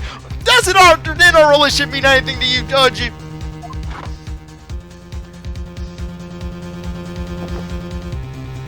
Well, Wright, if you're the real deal, then finish this thing once and for all. Show us beyond the shadow of a doubt that you can finish this on your own. No, Nick, please don't. Take me to jail. Maya! I heard the whole thing from my sister in the medical office. Diego ruined our life, Maya. He ruined our lives. That's why I have to protect Mr. Godot. I can't do it. I can't testify against him. After all, he's the man who is lying in the line to protect me and me too. I'm sorry. Maya, I know that. Nick! But even so, it does absolve him from his crime. And the fact that he started this whole mess to begin with. Literally, he beat Pro the letter. Just tear up the letter. Or better yet, rewrite the letter, write a different letter, like make Maya a cake. Please, Maya, testify. Miss Faye, your testimony, please. This is the final testimony. Don't bother trying to hide anything, because I'll know. I want to hear the truth from your own lips. I understand. I'm sure you're right. I'm ready now, Nick. Alright, young lady. Tell us about the moments before you lost consciousness. What exactly happened at the time of the murder? Time of the murder. Final testimony. Yeah, but what happened? I think I saw some red lights, 3 of them. I thought I'd ask for help, but just now I was splattered with blood.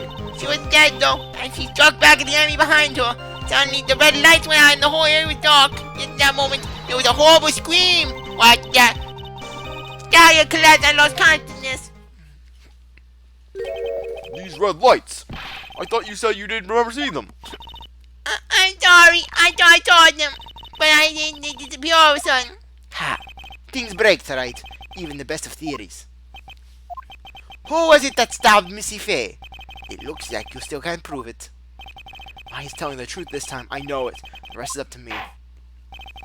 Well then, Mr. Wright, proceed with your final cross-examination of the witness. Oh, I am going to need a lemonade after this. But I'm doing it for you guys. I'm keeping on, pressing on. Going to end the series off in this episode. long episode. But first, I'm gonna save. Just to make sure. Because I don't want to have to go through all that text again. In the event of a mess up. From save point. Light shining in the dark. I don't think you could make a mistake about that. Yeah, you're right. I think I saw him, but I can't say for certain. And I can't tell you for sure that they were Mr. Gold's mask either. I don't get the feeling she's covering for him anymore, but press harder.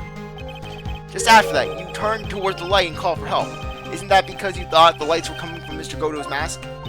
Yeah, I guess so. Maybe that's why I was thinking at the time. But I can't remember after all. There was a person going like that right in front of me.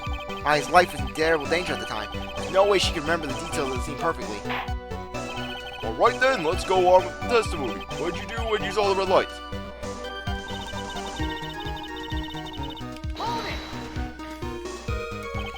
That blood.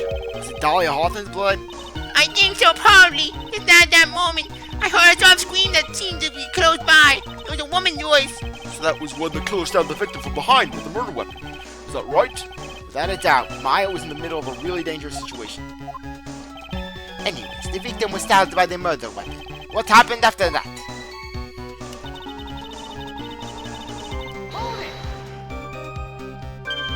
Struck back? How do you know that? Well, sorry, about to go into Godot's voice. Well, you're right, I didn't see exactly, but I could tell by the sound of the breathing and movement, and also the smell of blood. You have witnessed more horror than any human being should ever have in one life. So then, what did you do at that point? I couldn't move. I could barely make out the shadow moving in the dark, but I had no idea what to do. Did you still see the red lights you mentioned earlier? Yes, I think so, but... Okay, come on. Come on, baby, come on. They went out? Yes, suddenly I couldn't see them at all. What could it mean? The red lights were coming from Godot's mask. And they went out right in the middle of a fight. Maybe the mask was damaged. Or maybe it was knocked off. Or maybe the batteries ran out. Right? Or maybe those little red pinhead-looking lights just stopped working. What could have really happened then?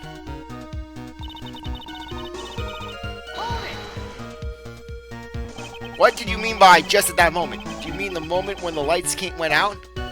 Yeah, that's right. The scream that you heard then, was it Dahlia Hawthorne?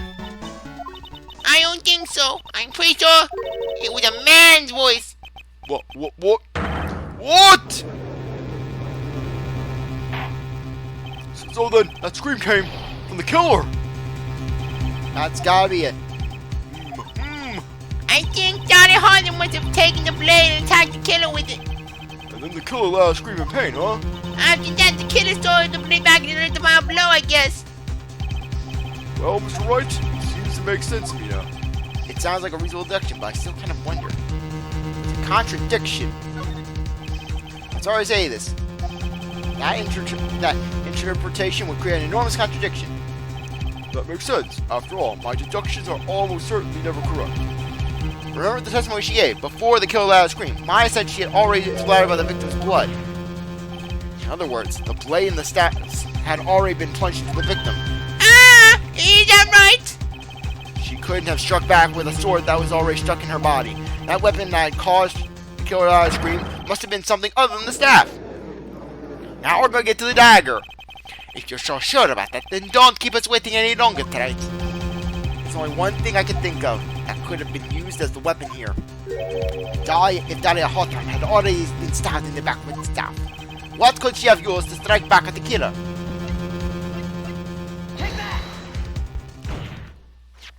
Naturally, the dagger the killer brought to the scene of the crime. Oh, that's right! I forgot about that. This dagger was found at the crime scene, stuck into a pine tree. Yes, that detective found that this morning and brought it to me. Dahlia Hawthorne struck back at the killer with this, and she managed to wound him as well. Objection. Just because he let out a scream doesn't mean that he was wounded. For all we know, the blood on the dagger could have been the victim's. Have you forgotten that the blood has already been tested? Since we learned it wasn't the victim's blood, it must have been the killer's blood. The killer must have a wound somewhere on his body. So you're saying the blood on this dagger belongs to the killer. Exactly. The DNA analysis of the blood would prove it beyond a shadow of a doubt. And yes, Mr. Godot, it would prove that it's your blood. Nice theory, Wright. Order the court!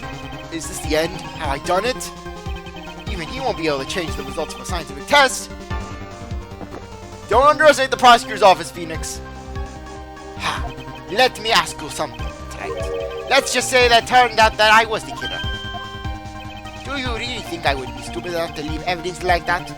What? Just think for a second. This dagger was found this morning by a detective and brought to me. There was already bloodstain on it, correct? But even so, I was the one who brought this dagger here to the courtroom. Yes, what does that prove? Well, if I really wanted the killer, I could have washed the blade off and then planted another person's blood on it. It can't be! In any case, there's one thing I can guarantee tonight. The blood, it doesn't belong to me. Not a chance! What? In any event, it seems to be established that the killer was wounded. Alright then, witness, continue your testimony. Wait a minute. What's the problem? I know I probably shouldn't say this, but there's a big contradiction in your explanation. Maya! This dagger, you said that it was wounded, the killer. That's right. But what? If Mr. Gore had really been caught with the dagger, his clothes would be bloody or have a rip in them, right? Maya? Maybe he just changed his clothes. That'd solve the contradiction pretty easily. What are you talking about? It's not that simple. Remember back to the day of the murder? And when I was on the inner temperature, I got trapped there. Oh, that's right. And once the bridge was fixed and the police headed for the inner temple, Mr. Gore was already there waiting for them. He never had a chance to change his clothes. Ack!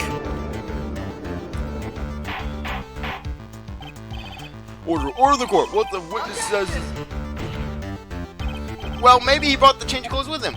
But no one could have predicted the lightning strike that cut down the bridge. Why would anyone have brought a change of clothes? Did the judge take smart pills during the last recess? Well then, maybe the killer took off his clothes before he committed the murder. That way he wouldn't get any blood on them. Objection. That's impossible, right? You know how cold it gets up there late at night. After a few minutes with no clothes on, you would be frozen solid. Ah! Ha, so that's all you got? I knew you weren't tough enough to finish this. Right now, if Mia Fey were here, she would have closed the book in this case already. Mia were here. So come on tonight, can you do it or not? How about it, Mr. Wright? You've accused Mr. Godot of being the killer, but can you prove it? Have you got even one shred of evidence? The question isn't whether I can prove it or not. The fact is, I have to prove it. There's only one choice I have. I was taught that it's one of the rules of being a lawyer, along with bluffing and finger pointing and objecting. I can prove it. I'm going to bring your magnificent engine to a fruition, just as you want it. Yes. Ha, that's good. A fighter to the bitter end, right? We are even throwing out this game's pursuit theme and going with the original games. Since there's just one piece of evidence that can prove your point, why don't we go for the ultimate penalty? The unlimited penalty. In case you haven't realized, that's supposed to be a full bar. Even if you have full health, Godot will take all of your points away. Are you trying to pressure me, Mr. Godot? Because it doesn't matter to me. I've got the one piece of evidence I need. Give me a break. You got nothing tonight. So what do I do at a time like this? It's simple. I bluff. I've got to think out of the box and approach this from a different angle. Alright then, Mr. Wright, let's hear what you got. There's one thing I demonstrated in the previous cross-examination. The killer was wounded. That was proven by the blood on the dagger. But we decided it was impossible to have hidden such a wound. If he had been cut by a dagger, there should have been blood on his clothing. There's only one place the killer could have hidden his wound. What you say? Hidden. This is it. My last stand. I need to think about this from a different angle. I don't need to think about why there were no bloodstains on his clothing. I need to show how he hid his wound. It's the end of the line, the final step to right. Let's hear what he's got. Where is this location where the killer's wound?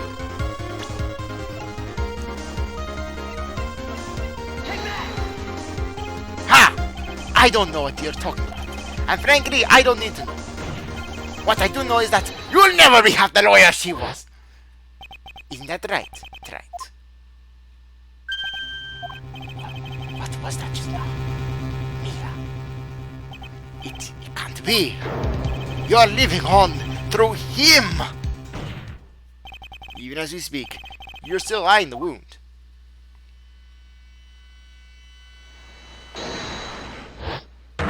It's beneath your mask! During the fight, the red lights given off by the killer suddenly disappeared. Second layer, the killer let out a scream. That's right, your mask went flying off your face. Mr. Godot, would you mind removing your mask? You have a dagger wound under there somewhere. I'd say this whole case is solved. Ah!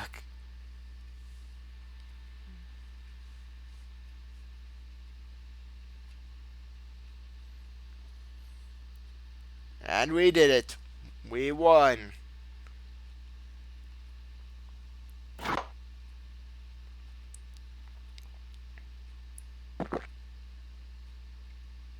Just now, I saw her spirit in you. I never liked you. What was the first clue? The fact that just you constantly insulted Phoenix, the fact you said that he would never be half the lawyer Mia was, or the fact that you were saying that Mia was dead because of Phoenix 6 years ago. You helped the woman who put me to sleep by hiding her bottle of poison, and then, while I was sleeping, you left Mia die. But you didn't care. You just kept living your pathetic happy-go-lucky life. You even had the nerve to follow in her footsteps as a lawyer. I could never forgive you. That's why I thought. Mr. Godot. But I was wrong about you. I knew it from the very beginning. Yeah, and see, this is where, like, Godot at least redeems his character somewhat. Like, where, sure, Godot, he had an asinine plan, but at least he's taking some responsibility for it. He's not like another prosecutor from the series, one who I legitimately do dislike. Oh, that's gonna be real fun when we play. If I ever play Spirit of Justice, you all know who I'm talking about. Every Ace Attorney person who was into Ace Attorney knows who I'm talking about. The truth is, the only person I could never find it in my heart to forgive was me. You yourself? I was the one that failed to protect Mia. Me and no one else. I tried to avert my eyes from the truth, to escape from the harshness of reality. I just couldn't face Mia's death head on, so I ran. I hid behind a mask. I threw away my true name. I couldn't even deal with being a defense attorney anymore, so I quit. But you saved Maya!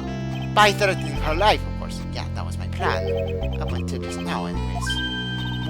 What the hell was I doing? I was using the judge's word for Maya. Mr. Wright, Mr. Wright, I'm scared. I'm craving burgers now. What do you mean? Are you listening, Maya? If I had really wanted to save you, then there's one person that I shouldn't have gone and talked to right away. Who would that be? Are you talking about Nick? No, the King of Spain. Of course, Phoenix. But I didn't do it. I tried to get the help of Iris and your mother, but I closed my eyes to the most important man involved. Do you know why? The real reason? No, why? I suppose I wasn't really interested in saving you at all. Huh? I think I was just trying to salvage what's left of my own broken soul. I was trying to make up for the fact that I couldn't save Mia, nothing more. That's why I let you walk right into a situation that I knew was dangerous. Forgive me. See, like I said, Godot's at least taking responsibility. Granted, it's late responsibility, but it's taking responsibility nonetheless, and I'll take it. You're wrong! You put your life on the line to save Maya! Was it really for Maya's sake? Even I'm not really sure. What do you mean by that? That night, in the darkness of the garden, when I saw her silhouette. It looks like Godot's holding a lightsaber. I am Qui-Gon Jinn. A part of me must have known the truth. Yes, with Darth Doll. The truth that it wasn't really Dahlia Hawthorne standing there in front of me. It could have been Misty Faye, or even that little girl. But I still picked up the blade. It was like I was dreaming. I'm not sure exactly what was going on in my mind at that point. Was I really motivated by pure desire to protect my Faye? Or was it something else?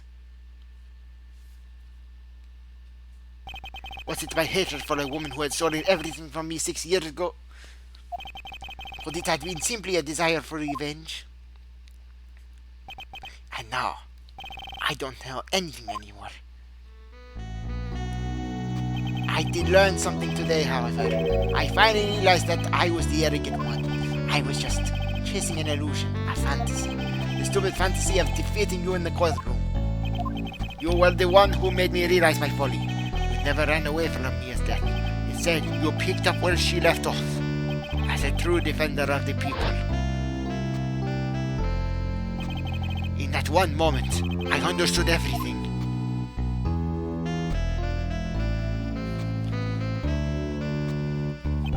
Mr. Godot. I think you already know this, but if you don't, my name is Diego Armando.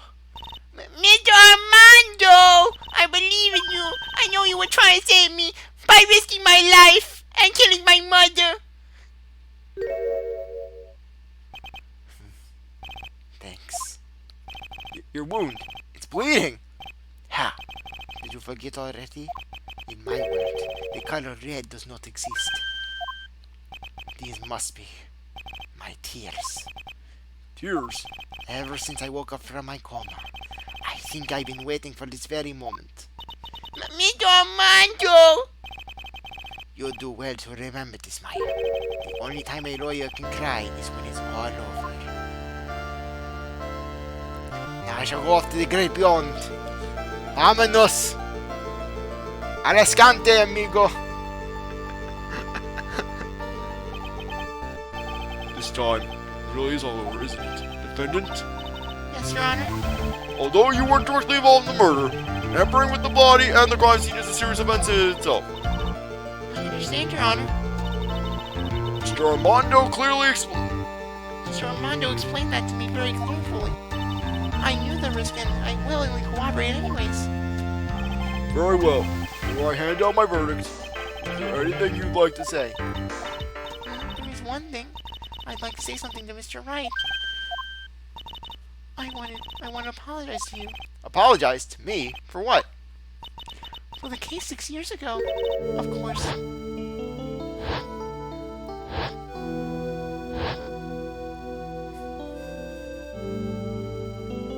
I just remembered, weren't you poisoned by your own lover? Not exactly, but yeah, something like that. Even now, 6 years later, I can hardly believe it.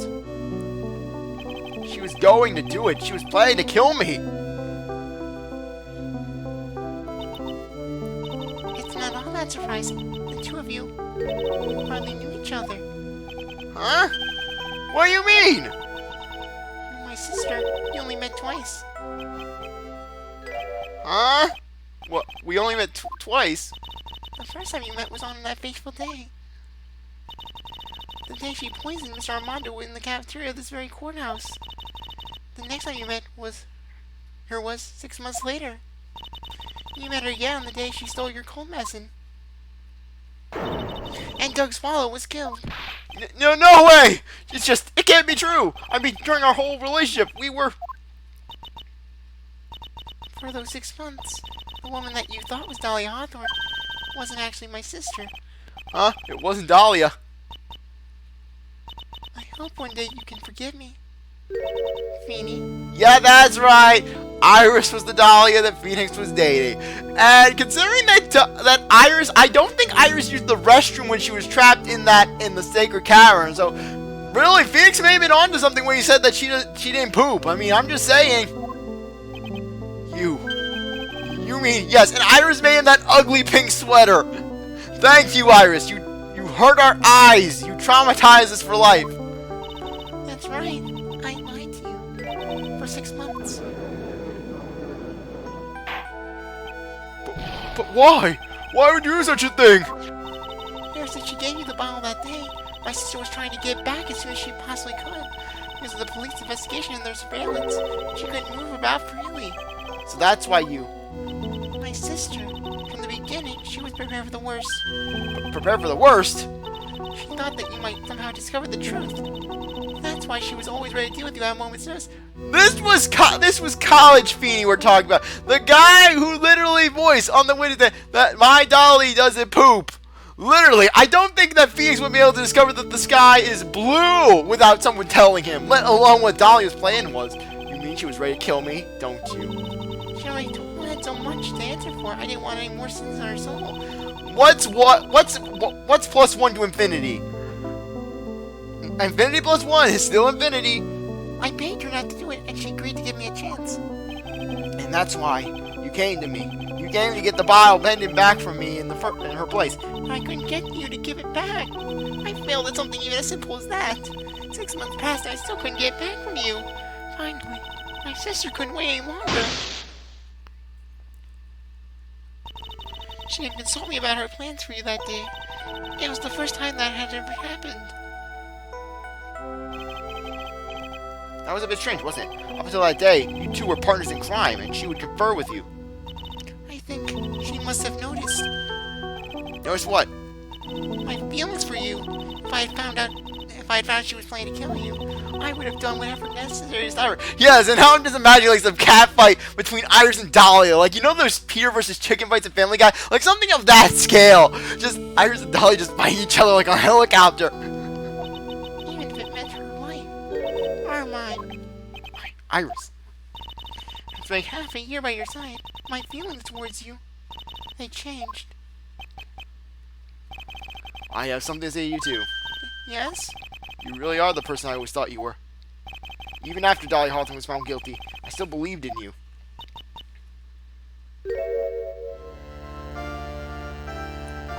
Thank you.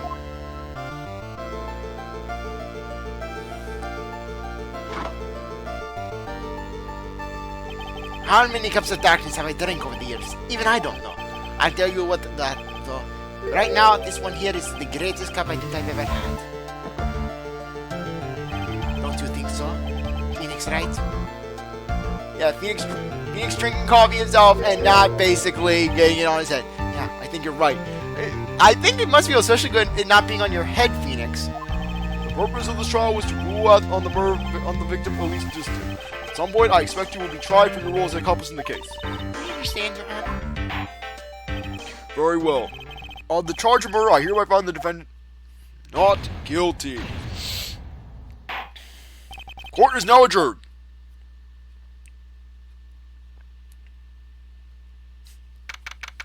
February 10th, 4:51 p.m. District Court Defendant Lobby Number 1. So I guess it's all over. The way everything ended. Was justice really served? The man who risked his life to save Maya is being sent to prison by my own hand. Of course justice was served. Diego ruined our lives, Phoenix. Diego made our lives harder. If Diego would just throw that letter, we wouldn't have been in this mess. I would have lost my mother, Phoenix. My old purpose in life would have been ruined. All my work would have been in vain. So that's why I'm sending Diego a prison gift. And then Diego opens the box. He sees a noose in the box with a label. Kill yourself with love. From Mia. Heart face. Smiley face. Mia! I'm proud of you, Phoenix. Your defense was truly brilliant.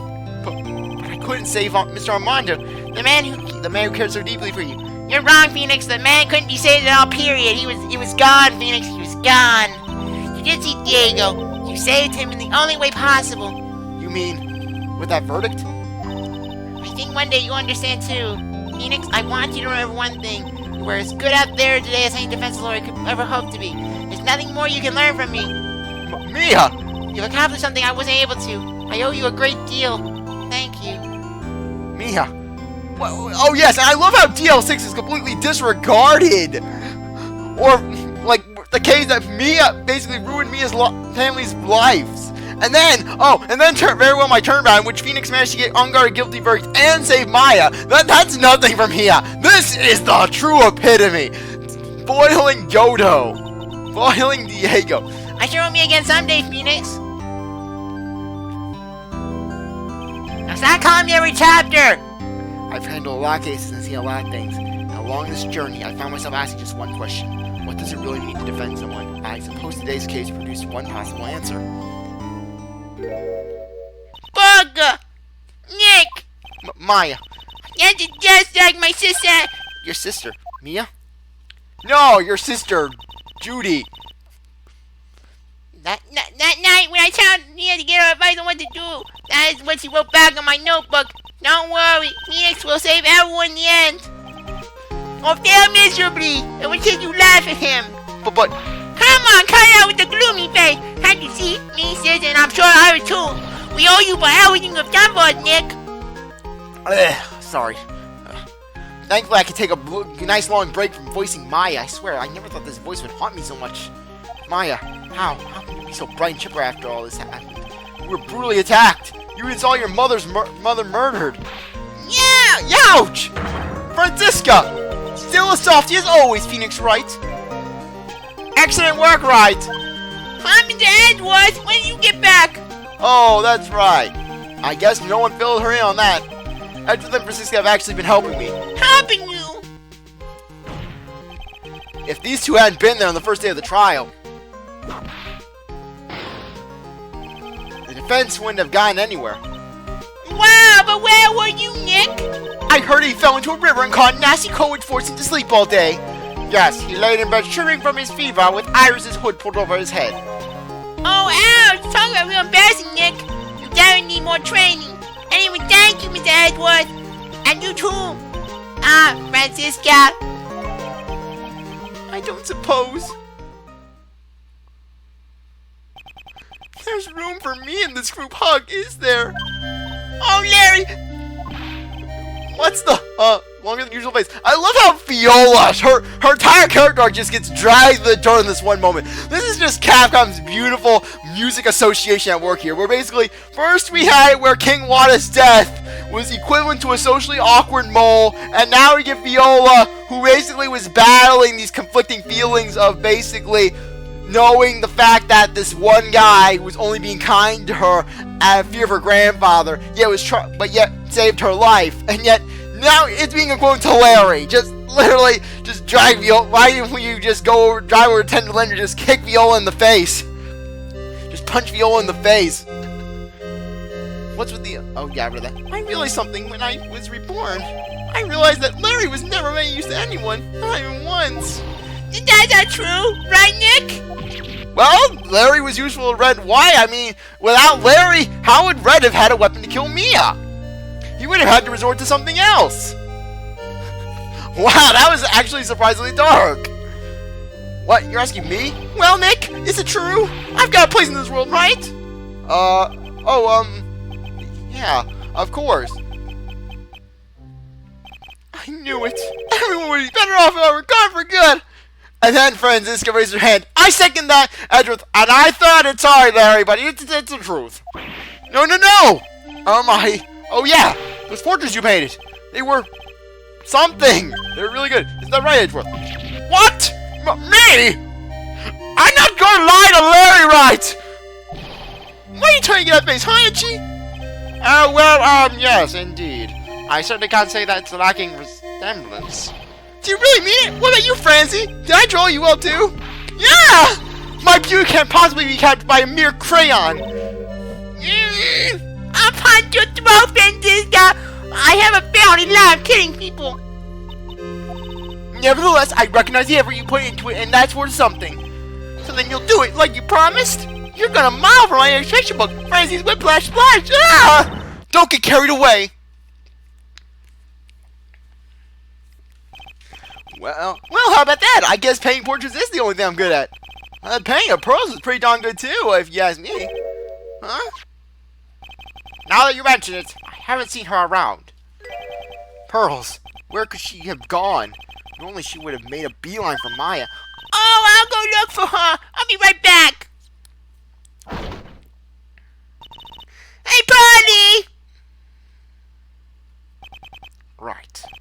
seem to be uncharacteristically puzzled.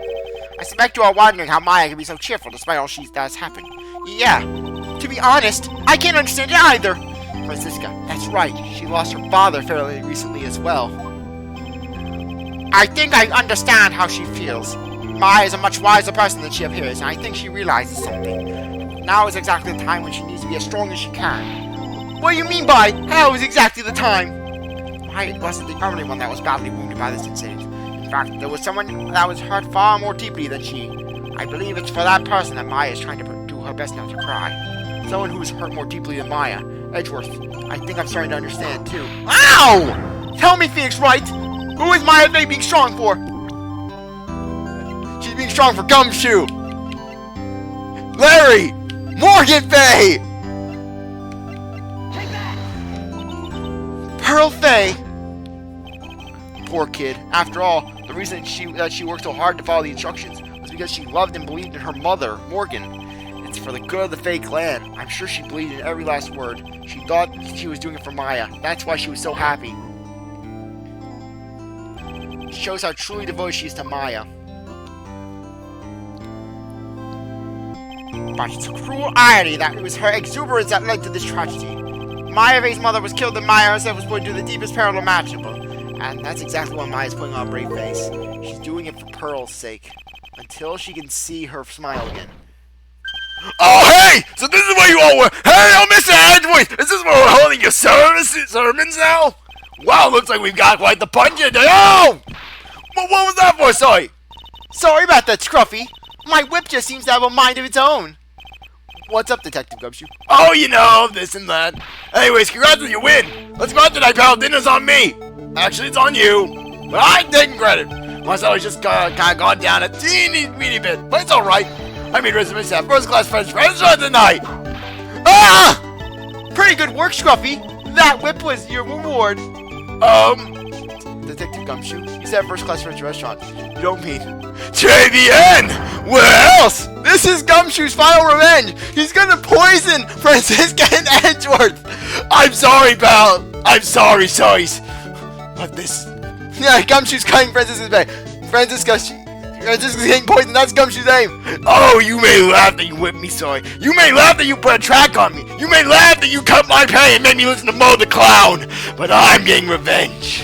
And you're gonna die in that restaurant. You're gonna die. You're gonna be cremated with the body oils as the fuel.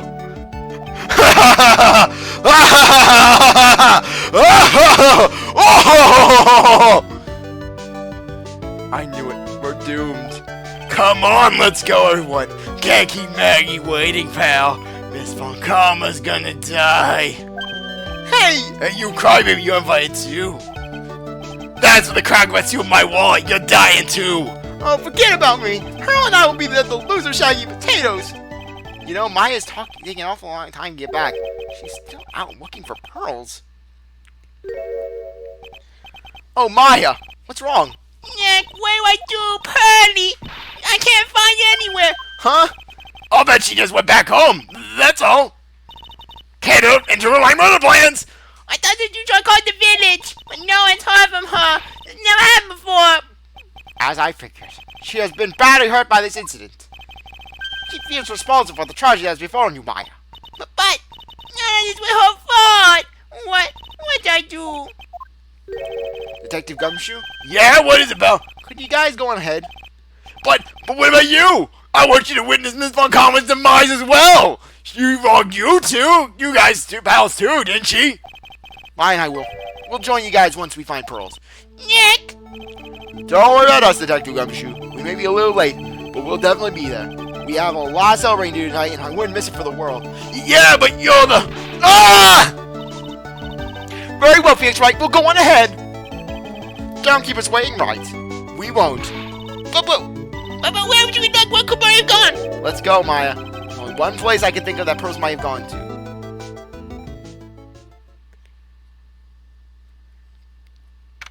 Hello, Snowmobile, my old enemy. Hydrocore Temple. For pearls, I bet this is a very important place. After all, it's where this whole incident started. What's this? You're all back again so soon. Sister Bikini. Sister Bikini. I thought we'd be eating mashed potatoes alone tonight. So don't you see our party's in here? She's in the training hall. Why don't you hurry along and go see her? Okay.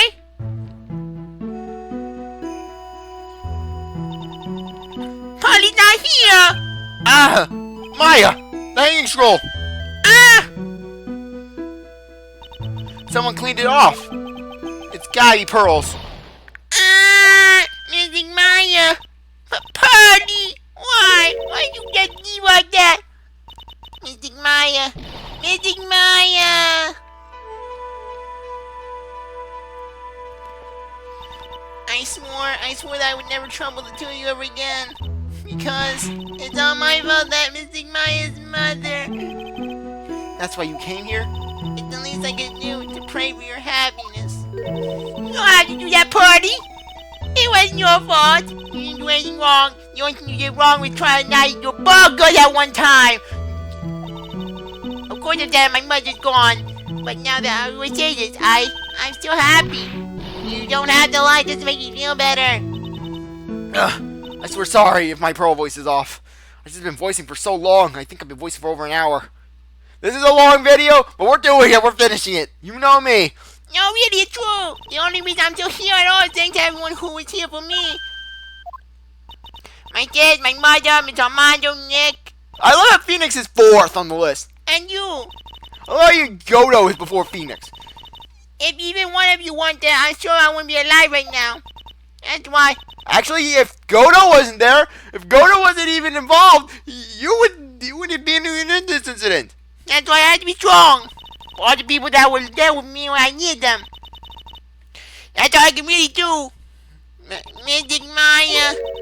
I'm impressed. You truly are the daughter of Mystic Misty.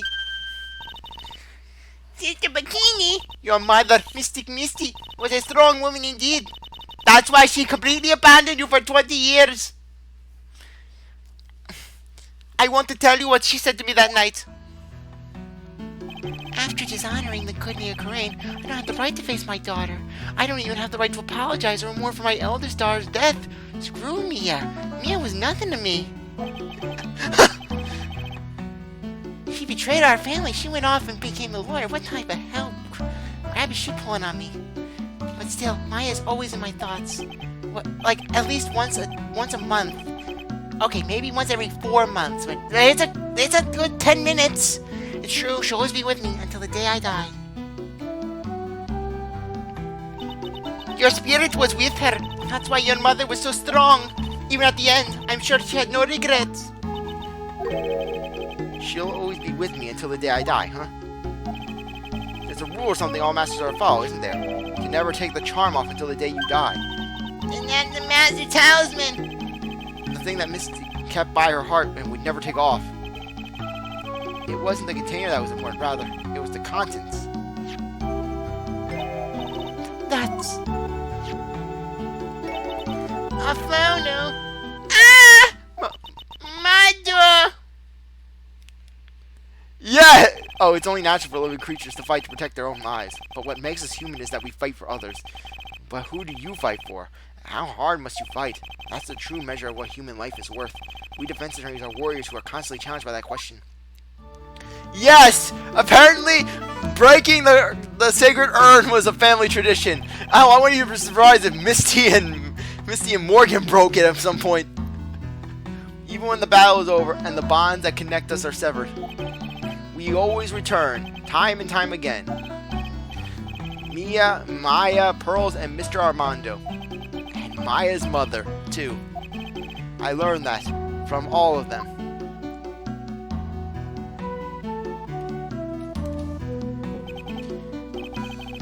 Well, shall we get going? Everyone's waiting.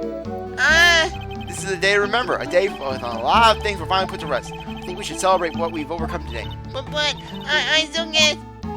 Oh, go on, sweetie. You can come back for training anytime. Okay. Alright, I'm going to make a brand new start too. Sister Bikini, I'll be back for more training, I promise. I know, and I want to go easy on you just because you're the future master. I'll make sure to prepare reservations for the 3 of you when you come back. Oh, Alright, we're gonna have a great feast today, Pearly. It's très bien, Maya. Are you sure you want to eat? You know why? Because training is about endurance. Okay, Mystic Maya, I got another food. Don't let Pearl eat the food! There's one thing I don't get, and probably don't want to, but what is it, Nick? What is it, Nick? Reservation for training is fine and all, but why for 3? Come on, what do you think? You're one of us, Nick. One of us. One of us. One of us! You're part of our crap family now, Nick. You're in our whirlpool of pain. Next time you can train right alongside us. Huh? I'll be waiting for you. Sister Bikini will take special care of you. Huh? It'll be great, Nick. We'll go and do the special course naturally. Huh? That's a great idea. After all, Mr. Nick, you'd do anything for Mystic Maya, and wouldn't you? You'd even walk on hot coals, right? We'll have a nice big meal before we go. Next time, right, Nick? I was wondering if I can just say one little thing. Sure, of course you can. Oh, I love this part. I can't wait to hear it. I'm getting goosebumps, too. Well then, here goes nothing. Okay, credits. Okay, this game. I like Trials and Tribulations. It's my favorite of the main trilogy, for obvious reasons. I'm gonna have to work extra hard now. Magical radio office manager of Wright offices. And I have to be good big sister party and Nick too. Well, as long as I'm not locked up or captured or something like that.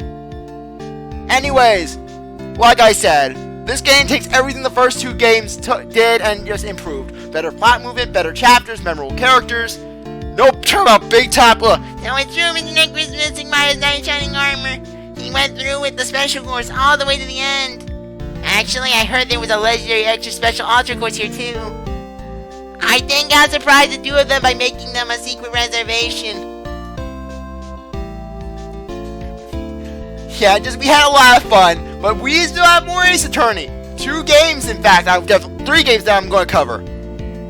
Maggie bought me a brand new coat as a present, pal! I feel 10 years younger. I'll never take it off, except when I take it off. Yes, but don't you feel the same? I guess a dirty shabby coat is just a more detective light, sir. Don't worry about it. In the name of love, a man will soil himself silly. Yeah, anyways, we still have more Ace Attorney. We have the investigation series. The first investigation series I'm going to be covering soon, but not the next playthrough. I have something else planned. I want to at least take a 1 episode break. Mr. Wright, I'm once again in your debt. Thanks to you, the treasure of the crazed of it was a great success. I got to see Miss One Karma, who I hadn't seen for almost a year. She taught me how to use a whip and said that I must show you what I've learned.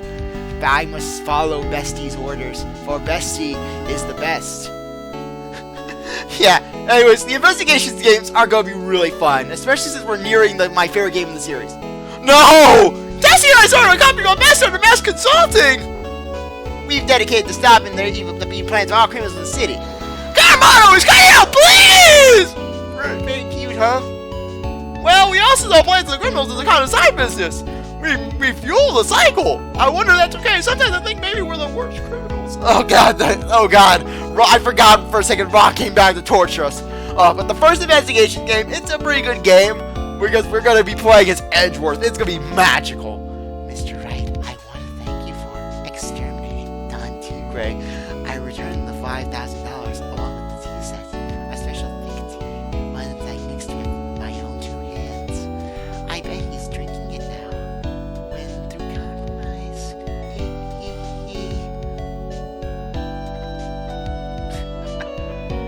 Okay, but just like I said, I love this series. I love these games. They're fun. And I can't really have a speech because guess what? I have to read these lines. I'm just an old coon in the way, a wrinkly, grumpy crown on his waist of flesh. At least that's what I thought.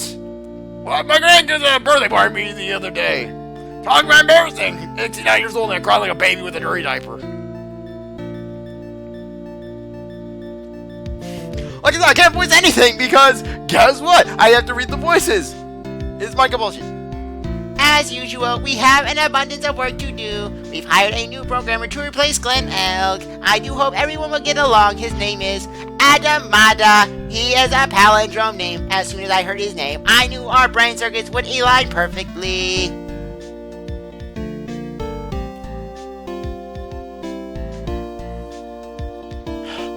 Okay, but I have earned my break. My, more reporters. Since the murder, we've had so much money, I hardly know what to do. I think the magazines like us because I provide such a nice visual, especially in spring. I can hardly wait for Iris to come back. Okay. Yeah. But the first investigation game is going to be a lot of fun. You know what? And I'll at least be able to take a break from the Maya voice, because that voice does cause me some pain and discomfort. Instead, I'll be doing more with the Gumshoe voice and a lot of Edgeworth voice. You've turned into such a respectful man, Beanie. It was so sweet of you and everyone else to come and visit me the other day. Of course, I was happy that you constantly had your eyes on me, but I felt kind of bad when the little one slapped you so hard you got nosebleed. Yes! Pearl is assaulting me and giving him nosebleeds at this point. Okay. I am in pain. Okay. The next game I'm doing is not going to be a visual novel. I'm telling you that much. I already had the game planned. It was actually a backup game that I was going to do in case my Beach Bandits playthrough did come through. Essentially, it was a game that Essentially, it was a game that I was like, okay, I can't play the Insane Trilogy, so I'll play this game if I can't get the GameCube emulator up and running. So, anyways, yeah, that's going to be coming pretty soon. You'll see the information for that in the description of this video, this really long video. I don't even know how long it is at the moment. I've turned my timer off, because basically I haven't been... because... really, I was like, it's the final episode. I'm not going to end things off. I want to end it off. I want to just complete things. And guess who makes an appearance again? Old Bag. What's this? I'm back from a long and tiring vacation. No one's here to greet me. I was stalking Edgy Poo across the ocean. I guess when I'm gone, my little whippersnapper bite will quit. What kind of lonely, crazy security room is this supposed to be anyways? My boss died. What with all the flashing lights and switches? I feel like some sort of space alien. And now what am I going to do with all these macadamia nuts I brought back for everyone? If I bring them over to Edgy Poo, I know exactly what he's going to say. I really can't accept these. I'm afraid of something that's making fragile. Hot. Oh, when do I ever find a gentleman who's for finding you late? Yes! Essentially the story of Old Bag. The game, they literally were on the verge of running out of memory, and they only had enough, and really, they decided to spend the last of the memory just putting Old Bag in. I finally found something I love to do. Franzi's Whippity Lash Splash is going to turn the whole art world on its head. I should have realized it sooner. Self-centered, lazy, antisocial. I'm an artist. A really good portrait artist. I'm not a loser after all. Yes, Larry, you're the next Duchamp. Where is your urinal, Larry? Where is your urinal? Anyways, we get portraits. Oh my gosh, this image. This image right here of just Phoenix, Larry, Pearl, Gumshoe, Francie. All of them. Memories, just memories. That one image. Not the Godot, Misty, and Mia picture. No, the one below it, just that I mentioned. Because that was the picture that really, in a sense, was my image when I was first starting out writing. Anyways, back at the title screen. Now, if you do it like with other Ace Attorney games, if you knew it, I'm gonna just show this off right here. Basically, no, you can't skip sections in this game. What am I saying? That's not until the later games. But still, anyways, as you can see, we could go back to a new case and we can do them all over again. We can do any case. Anyways, here's the image for Bridge to Turnabout. Epic Phoenix is epic. Anyways, I really appreciate that you stuck around to watch this project. You're a great viewer, and I hope you come back for the next one. If you like this video, like, subscribe, comment, share, and do whatever you want. And with that, I'll see you for my next project. The first video, basically the date. I'll include some information about when I'll be uploading the first episode for that in the description. And with that, I'll see you later. Bye.